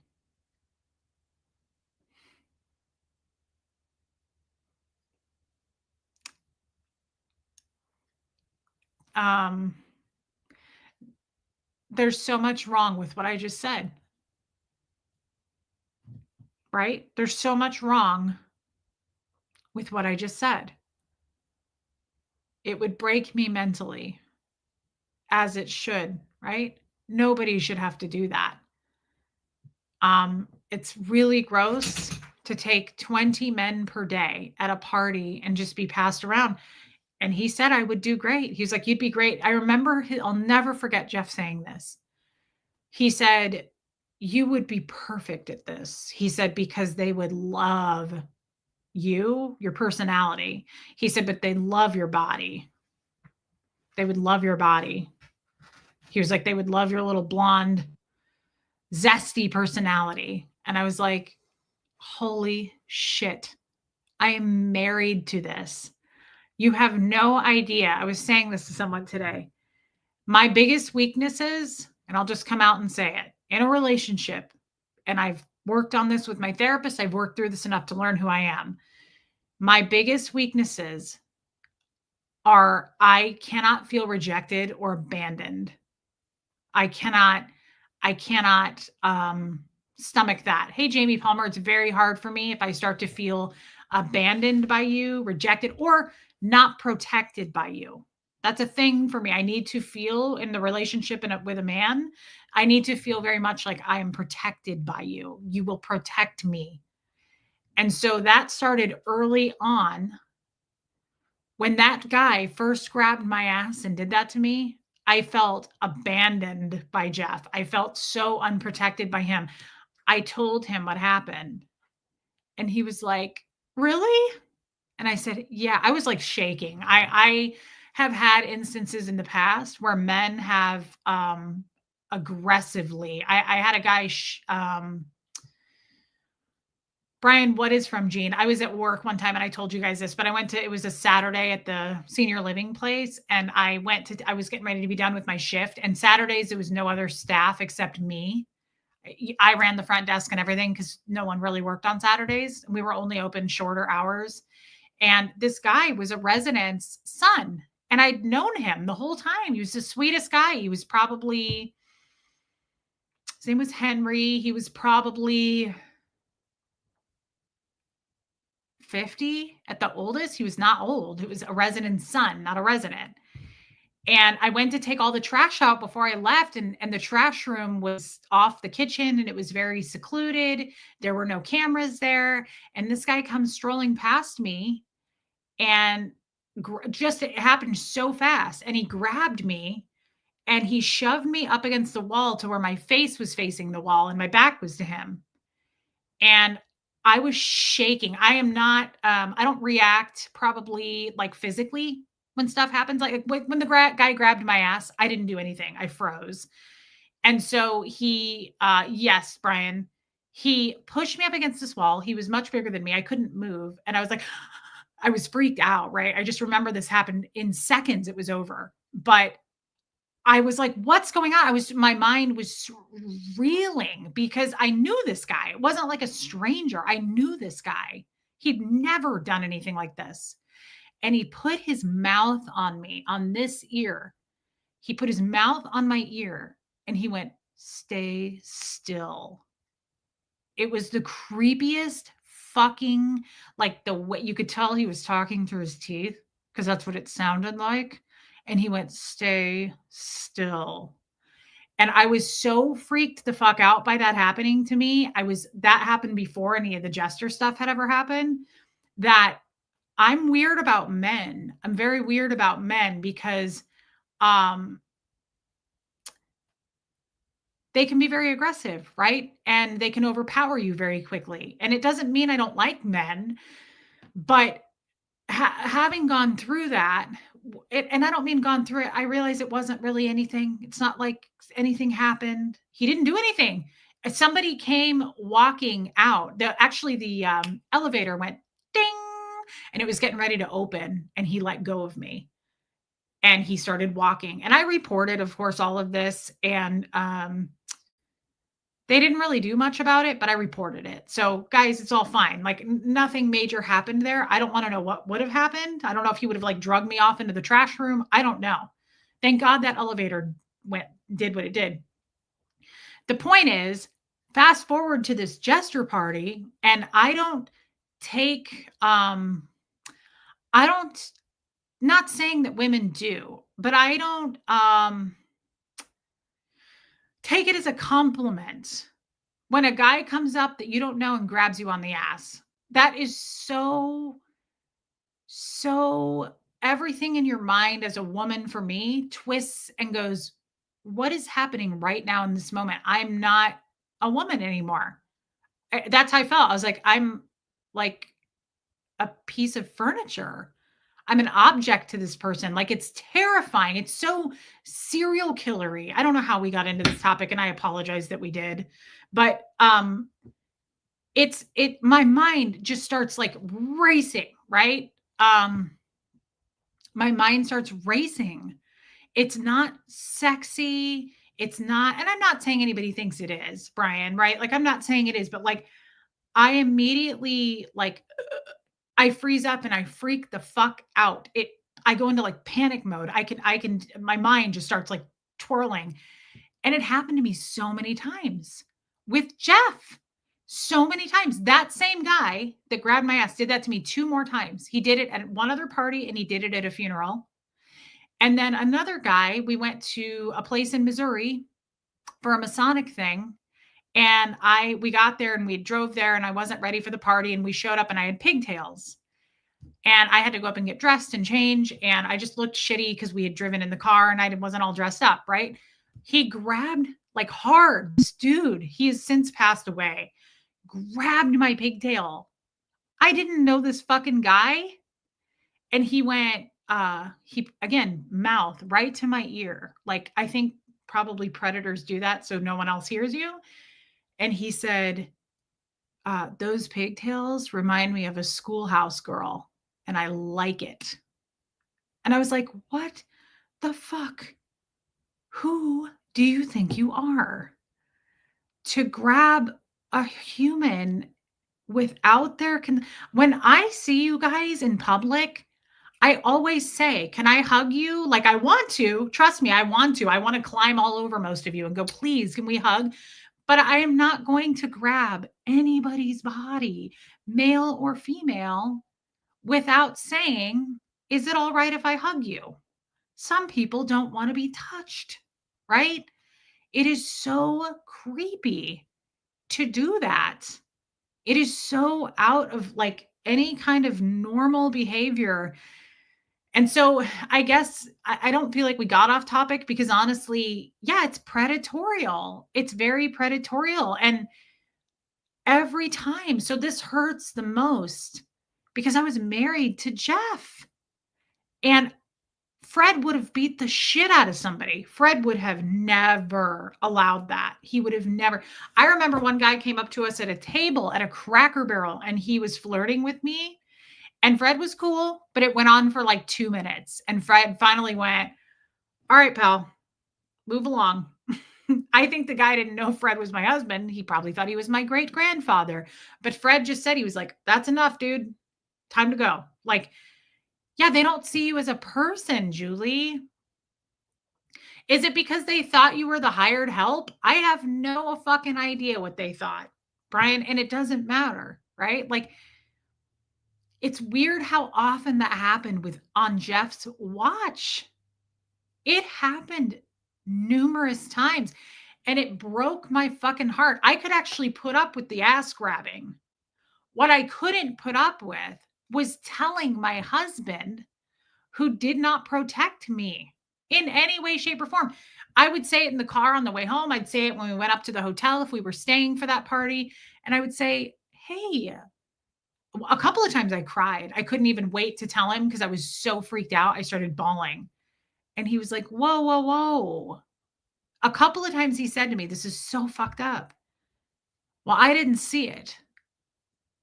And I was like, "What does that have to do with anything?" And he was like, "Well, I can't say anything if I didn't see it." That was his fucking answer for that. So many times he would say that to me. He would say that to me. "I can't say anything about it if I didn't see it." And I was like, "Why? Because I'm a liar? Like, what is going on that you can't say anything about it? Why can't you say something about it?" Fred would have knocked their fucking blocks off. And sorry to bring up Tommy, he would have done the same thing. Do you guys remember? He couldn't even talk about that shit. When we would stream, he'd be like, "Excuse me, guy, I can't talk about that." Like, it just feels so natural to want to protect your partner. And it was so backwards that Jeff would, it's like it was like his wiring wasn't correct or something. Like, it was so weird to me. I was like, yeah, a lot of you were saying, was Jeff turned on by it? Did he get off on it? Looking back, because of the oaths and the obligations that the jesters take and all the women that they share, like, for instance, I haven't shown my jester content. I'll just give you an example. This is so gross. Okay. Like, be prepared for what I'm about to say. I have many, many screenshots of interactions between the jester prostitutes and Jeff. Okay. Tons, tons, tons, tons of back and forth interactions, booking appointments with them. The women saying, "Hey, are you coming to this party? You might want to get on my schedule because I'm getting booked up for that weekend." Or, "Hey, do you already have somebody?" "Hey, I'm going to be in San Diego here, but I'm going to Washington this time." Like, there's constant correspondence of the ladies and the men trying to book, right? The grossest shit, which that's normal if you're booking a prostitute, right? I get that. The grossest shit, though, the things that I couldn't handle in this correspondence was simply he would say shit like, it's like they really shared these girls. And yeah, Reese, the fact that you weren't believed or supported by Jeff is what kept you being re-traumatized and made all the assaults so much more painful. You counted on his support and he betrayed you. Yes, I could not put that into better words. That's exactly how I felt. It broke me. I could put up with the men grabbing me before that. I know that sounds terrible, but, like, the abuse of that was temporary, if that makes sense. That was physical touch. Going home with a man in the car who did nothing but show me off all night, right, would totally overlook it. And it made me feel like nothing. It made me feel so inadequate. It made me feel like I didn't fucking exist. I was like, what? Like he would have gestures come up to wherever you're socializing in those parties, right? Everything's sealed. Everything is like, you can't see anything. They'd come up to me, especially in the beginning when they didn't know who I was. And I would be in my dress, black tie. It was always black tie. They'd come up with their drink and they'd be like, Jeff, good evening. Who's this? And Jeff would go, oh, this is my lady, Reese, or whatever he would say. And they'd go, nice job, Jeff. Good pick. Good pick. And Jeff would be like, thank you, brother. It was so fucked up. I was like, gross. It made me feel like a number. I was like, ew. It was so fucked up. That happened every time. They'd be like, huh. It was just really weird. But the correspondence that bothered me the most, and Teresa, thank you for saying that. It was very validating. It's exactly what I was feeling. The correspondence that would happen the most was between the women and Jeff is he would say something like, "Oh, I'm not going to be at the San Diego book party this weekend. I'm going to be in Utah at that party." Because remember, there's jester parties everywhere, happening all across the world, mainly the U.S., but happening every weekend. So there could be a party in Nashville, but also a party in Palm Beach, but also a party in Michigan, also a party in New York. You pick where you want to go. So totally, Shell, property, right? But he would write back and say something like this: I'm not going to be at the San Diego party that weekend. However, my good friends Jim, Joe, and Frank are going to be there. Take good care of my brothers. Make sure that you show them a good time. Jim is the best at this, and you really might want to explore what this guy can do for you, and make sure you take care of my brothers. And then he would say something like, I'm with my wife. Don't reach out to me though right now, or something like that. It was so the ethics of this situation. I was like, holy hell, that's a lot in one correspondence. Like, I'm not going to be at that party. However, Ted's going to be there. Make sure you really take care of him. I'll see you at the next one. I'm with my wife right now. Holy shit. Holy dog shit. And then to turn around and look at me and say, you're just an uneducated Scientologist with no common sense. Like, so you're just like the most egotistical. How did he know what sexual things those guys are good at? Oh, great question, Julie. Great question. I don't know for a fact. I don't know this stuff. I've read about it. I wasn't in jester parties, but I have read some anonymous stuff about jester things where they have like blowjob contests. So they'll have like, I have read much about where jesters will push, like they'll get a big room and they'll push beds together and they'll have sex contests, blowjob contests. They'll have like big orgies, basically. Yeah. And I'm sure that happens. I just can't say it's for sure. Reese, you talked about your assaults from the jesters. What about what happened when your dad brought you with him to the pool hall bars? Denise LaFont. Hey, Laura Lou. Nothing happened sexually other than she's asking my father, my real father, when I was little, I was like between the ages of 8 and 12. There was a place called the Pool Hall, and it was a great place. I remember it very, very well. And my dad was a pool hustler. He had his company, but he also was a very, very good pool player. My dad would go around and play in tournaments all around the states. He was very, very good as a pool player. Um, he would take me with him to the pool hall, sometimes till 2 or 3 in the morning. And I was just this little kid and I would go sit there and I mean, I have so many memories of this. It's wild. I remember Mike, the owner, they were all very nice to me. When did you find this out? What find what out, Audra? When I was married to Jeff, if you're talking about the Jesters. They were super nice to me, guys, but like it was I think there was some mafia shit going on there. Like the owner was Italian. I saw some people get beat up a few times, like some shit went down there. But um oh, Barbara Wade, I can't imagine. I went there for years and men definitely hit on me. Yeah, I can remember guys being like, "Hey, what are you doing here at 2 in the morning, 9-year-old girl?" Um, Nothing happened though. Like I was never I think about this a lot. I think I've actually thought about this a lot. My friend told me and she said she goes, "You had to have had some kind of angel guides or something when you were little." Like she said, she goes, "When you were left alone like that with cash on the table, like all the times you went to that pool hall, all the bad situation." Yes, Audra, it all happened when I was still with him.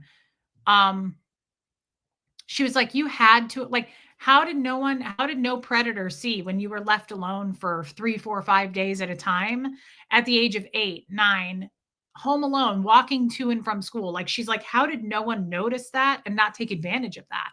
How were you not, like, hurt, harmed?" You know, when I would walk up to the gas station and buy candy when I was little and like just come home and be home alone watching George Carlin, going to the pool hall till 2 or 3 in the morning when he would come home and take me to the pool hall, right? Like it is, I look back on that and how dangerous just being a little girl, like that kind of a situation being put in. It's not like it happened once. It happened for years and years. And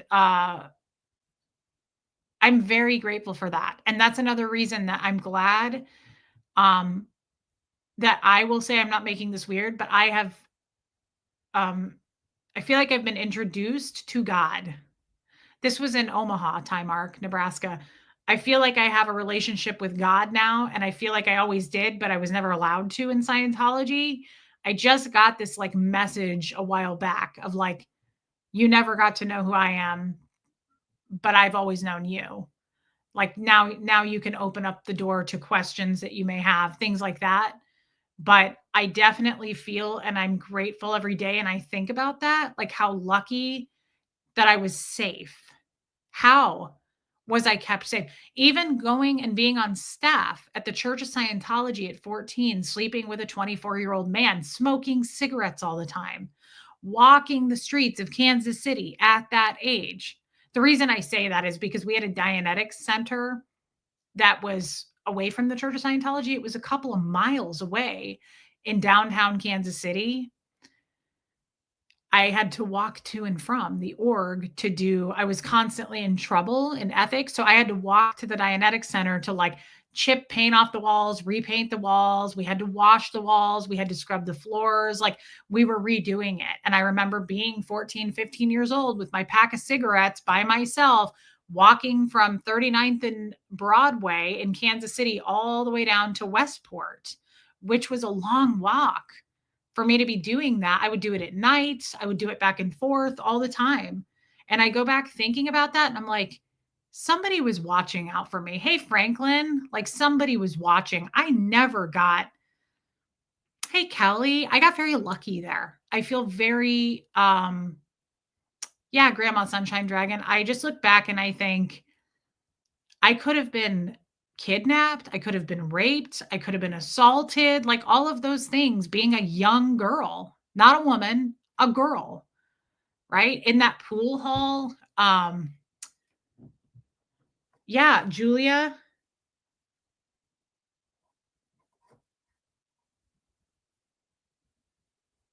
sorry.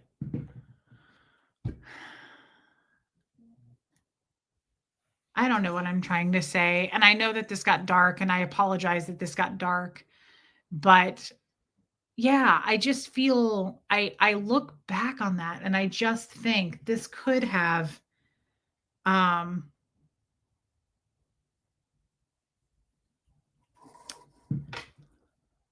God was watching over you, he kept you safe, Freeze. I mean, I don't want to make that weird for, I'm not trying to make this that way, but thank you, Jojo. I definitely feel looking back like there was some kind of a protective force, something to be protecting that child. Makes me want to cry to be protecting that child because nobody was protecting that child. And I think about just being a mother now and I don't even have a daughter. I cannot fucking imagine having a daughter and pulling her out after ninth grade and saying, you're going to go live in Kansas City now. And you're going to be on staff and you're going to work all these hours per day, right? Like why do I think it's weird to say? What's weird? What did I say was weird? I don't want to make people uncomfortable with God talk. I realize not everybody feels the same way I do, and I'm not here to push that on anybody, right? I haven't read the Bible, but I have a very deep relationship with this point at God, with God. And I don't have any doubts about God anymore. I don't have any doubts that there is a God. Um, I'm very thankful that he knew me way before I knew him and protected me. And I feel strongly about that. I feel that way today. I'm very grateful today. You think I don't feel protected today? All the hate I get, all the bullying, all the threats, like I feel very protected today, me and my child. And I'm thankful for that. So many innocent girls and women. Thank you, Nancy, West Coast Fancy Nancy. So many innocent girls and women have been harmed at the hands of men they knew and trusted. It makes me so sad. A father, an uncle, a big brother, a close family friend. It's so fucked up. That's what I'm saying, Teresa. I feel very blessed, grateful, lucky, however you want to put it.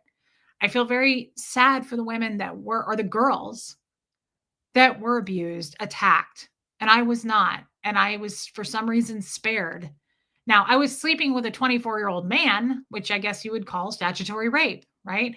I, to this day, still say I consented. You can't consent at 14. But I am thankful that that man didn't forcibly do that to me, right? Like it was a relationship and that I thought he was my boyfriend. I thought he loved me, kind of a thing. I felt loved. He was kind to me. He took me to the hospital when no one else would. I'm grateful for him, but I don't know if you would call that assault. I don't really know. I'm thankful that it wasn't by force, right? But I know that there are a lot of girls that are underage that things did happen to them and it makes me very sad for them, but I feel very thankful that that didn't happen to me, right? Yeah, Meredith Keith.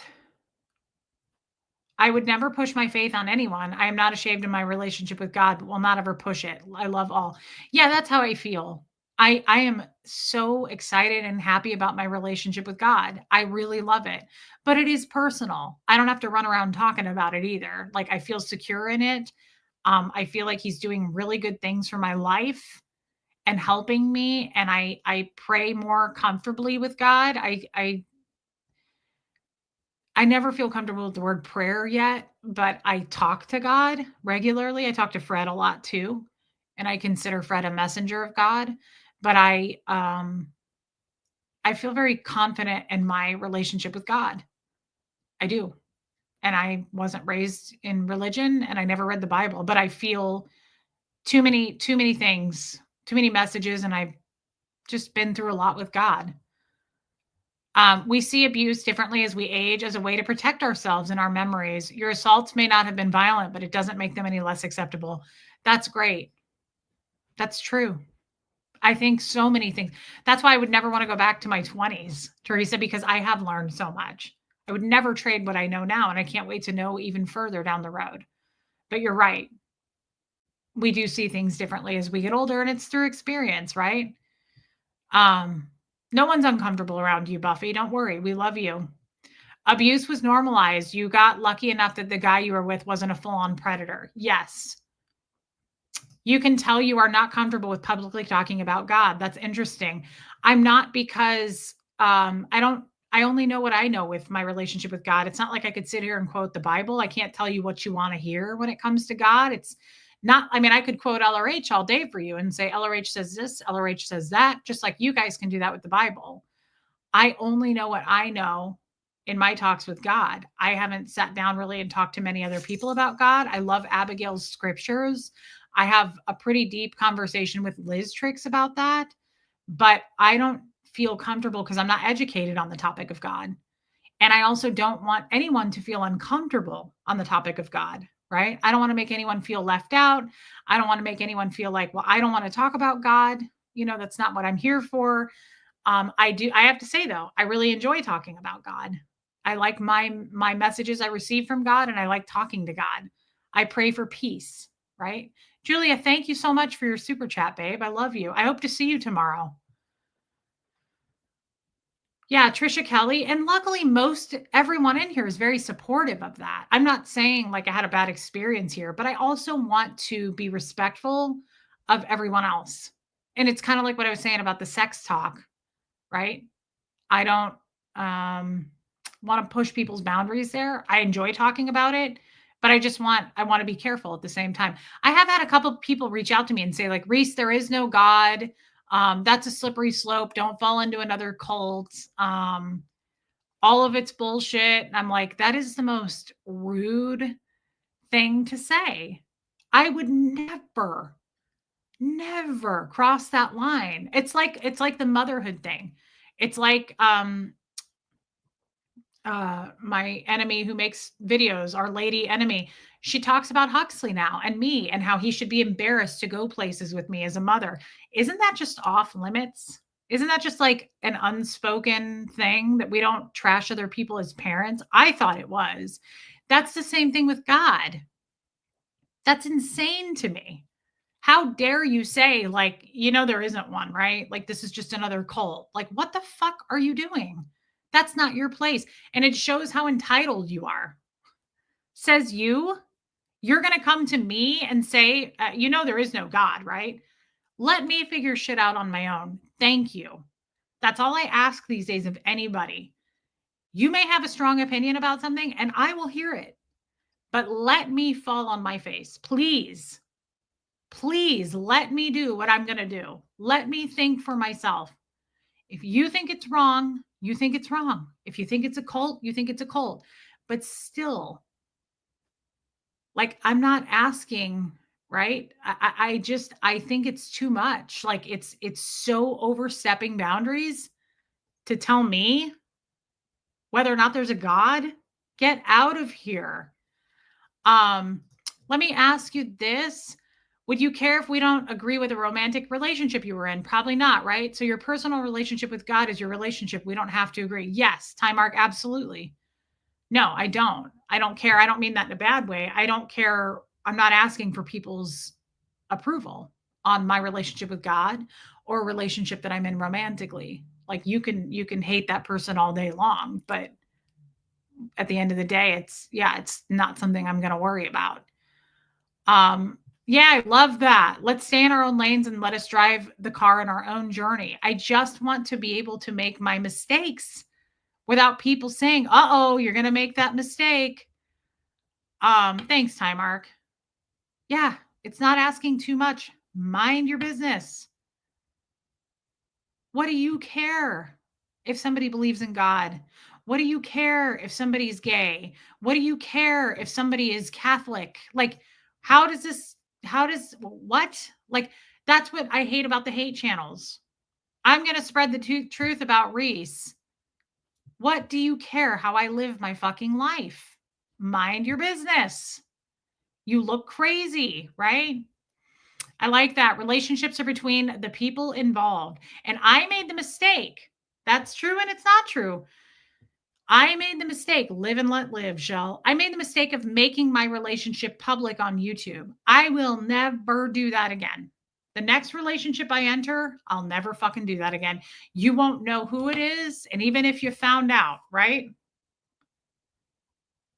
Me too. Even if you found out, I wouldn't fucking comment on it. How do you feel about that? The next relationship I'm ever in, I won't bring to YouTube. I made a huge mistake.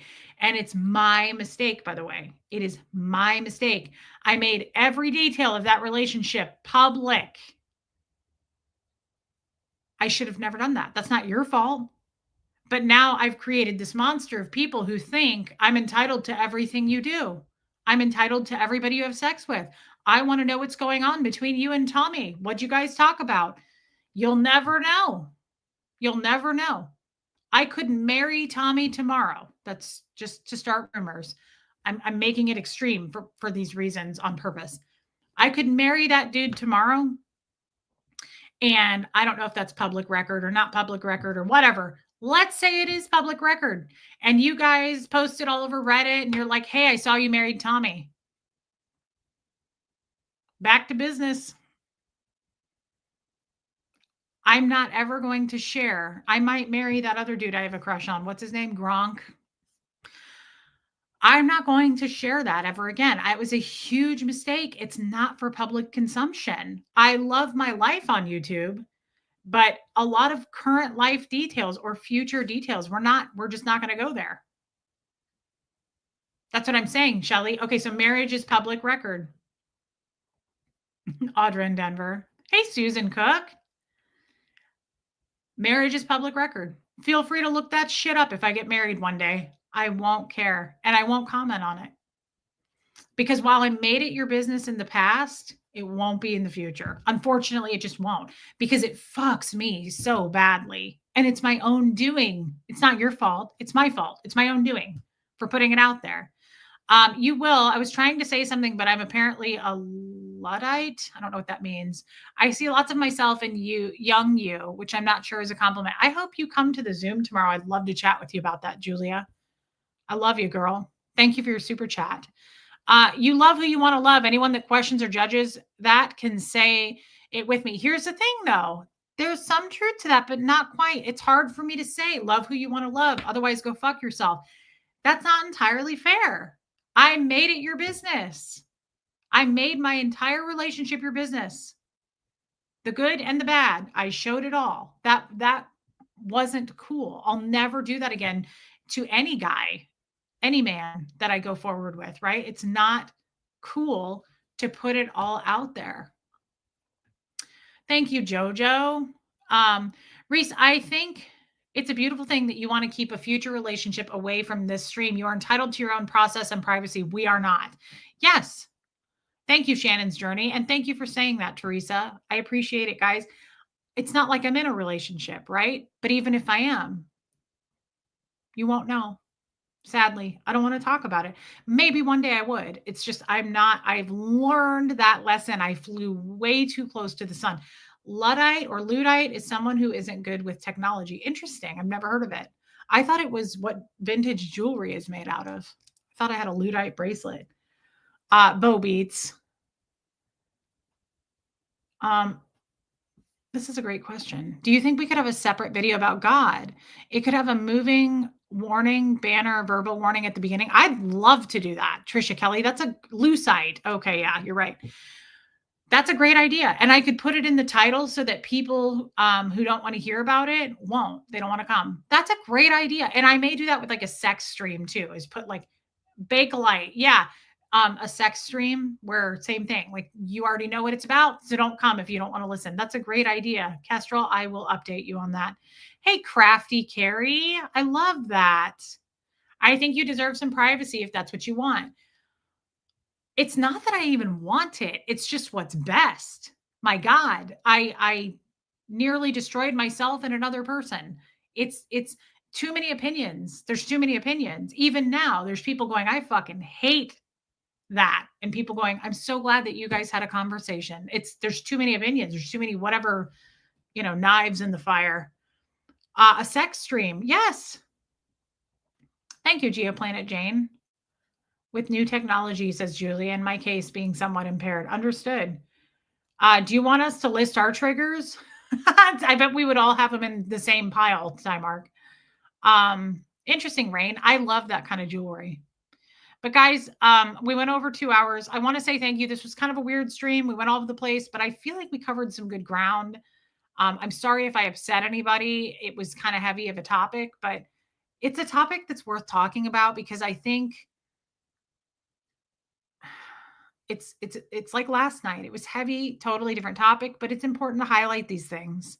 It happens. It's real life and this stuff happens. And sweeping it under the rug and pretending it doesn't happen doesn't help anyone. Um, yeah, Laura Lou. Everyone gets to share what parts of them they share with other people. Nobody has the right to know everything about you. Humans are complex. Yeah. Thanks, Sophia. It's your life to stumble through and get back up. Sorry, Time Mark. Yeah, I totally random Reese, but I just noticed that you kind of match that little mouse on the shelf behind you. Cute. I kind of do. Well, Muffet Lou, I love a stripe with pops of red, and I think it's so classic, but also kind of summery. Will you guys hit subscribe before you leave, please? Me too, Rain Virus. Love you, Yadira. I want to thank my dumpster fire response team for being here. Those are the mods. That's their new names. It's very PC, profesh, that kind of a thing for our cult adjacent group. Thank you, Susan P. And I am happy and safe, and that's what matters. But I definitely made my life too accessible when it comes to that. And that's no one's fault but mine. I lived and I learned. I just won't do that with a future guy. I won't do that again. It's not, nobody wins doing that. It's bad because there's just too many freaking opinions. And that's okay. Everybody should have different opinions. It's just too hard on me to get thousands of them coming my way. It's too hard. I can't do it. I love you guys. Please hit subscribe. Thank you for the super chats tonight. That was super kind. Thank you as always for your time. Thank you for the memberships. I won't be here tomorrow. Zoom call, everybody. Zoom call tomorrow. I hope to see everybody. I love you guys. I mean it. Teresa, we love you. And I'm glad you made it 2 days in a row. I think you're amazing. I think you're a warrior. And we think about you a lot. Molly Moon, I'm glad you were here. Thank you, Heather Landau. I'm glad I did too. Good night, Ty Mark. I will see everybody Monday. Again, Zoom call tomorrow. Bye, old Charlie. And I love you guys. Good night. Recent chat. Love you, Shannon's Journey. That's a beautiful picture if that's you. That's beautiful. Thanks, Buffy. And I will see everybody on Monday. Love you, JoJo. Love you, Sherry Taylor. Good night, guys. Here comes Fred. He's so cute.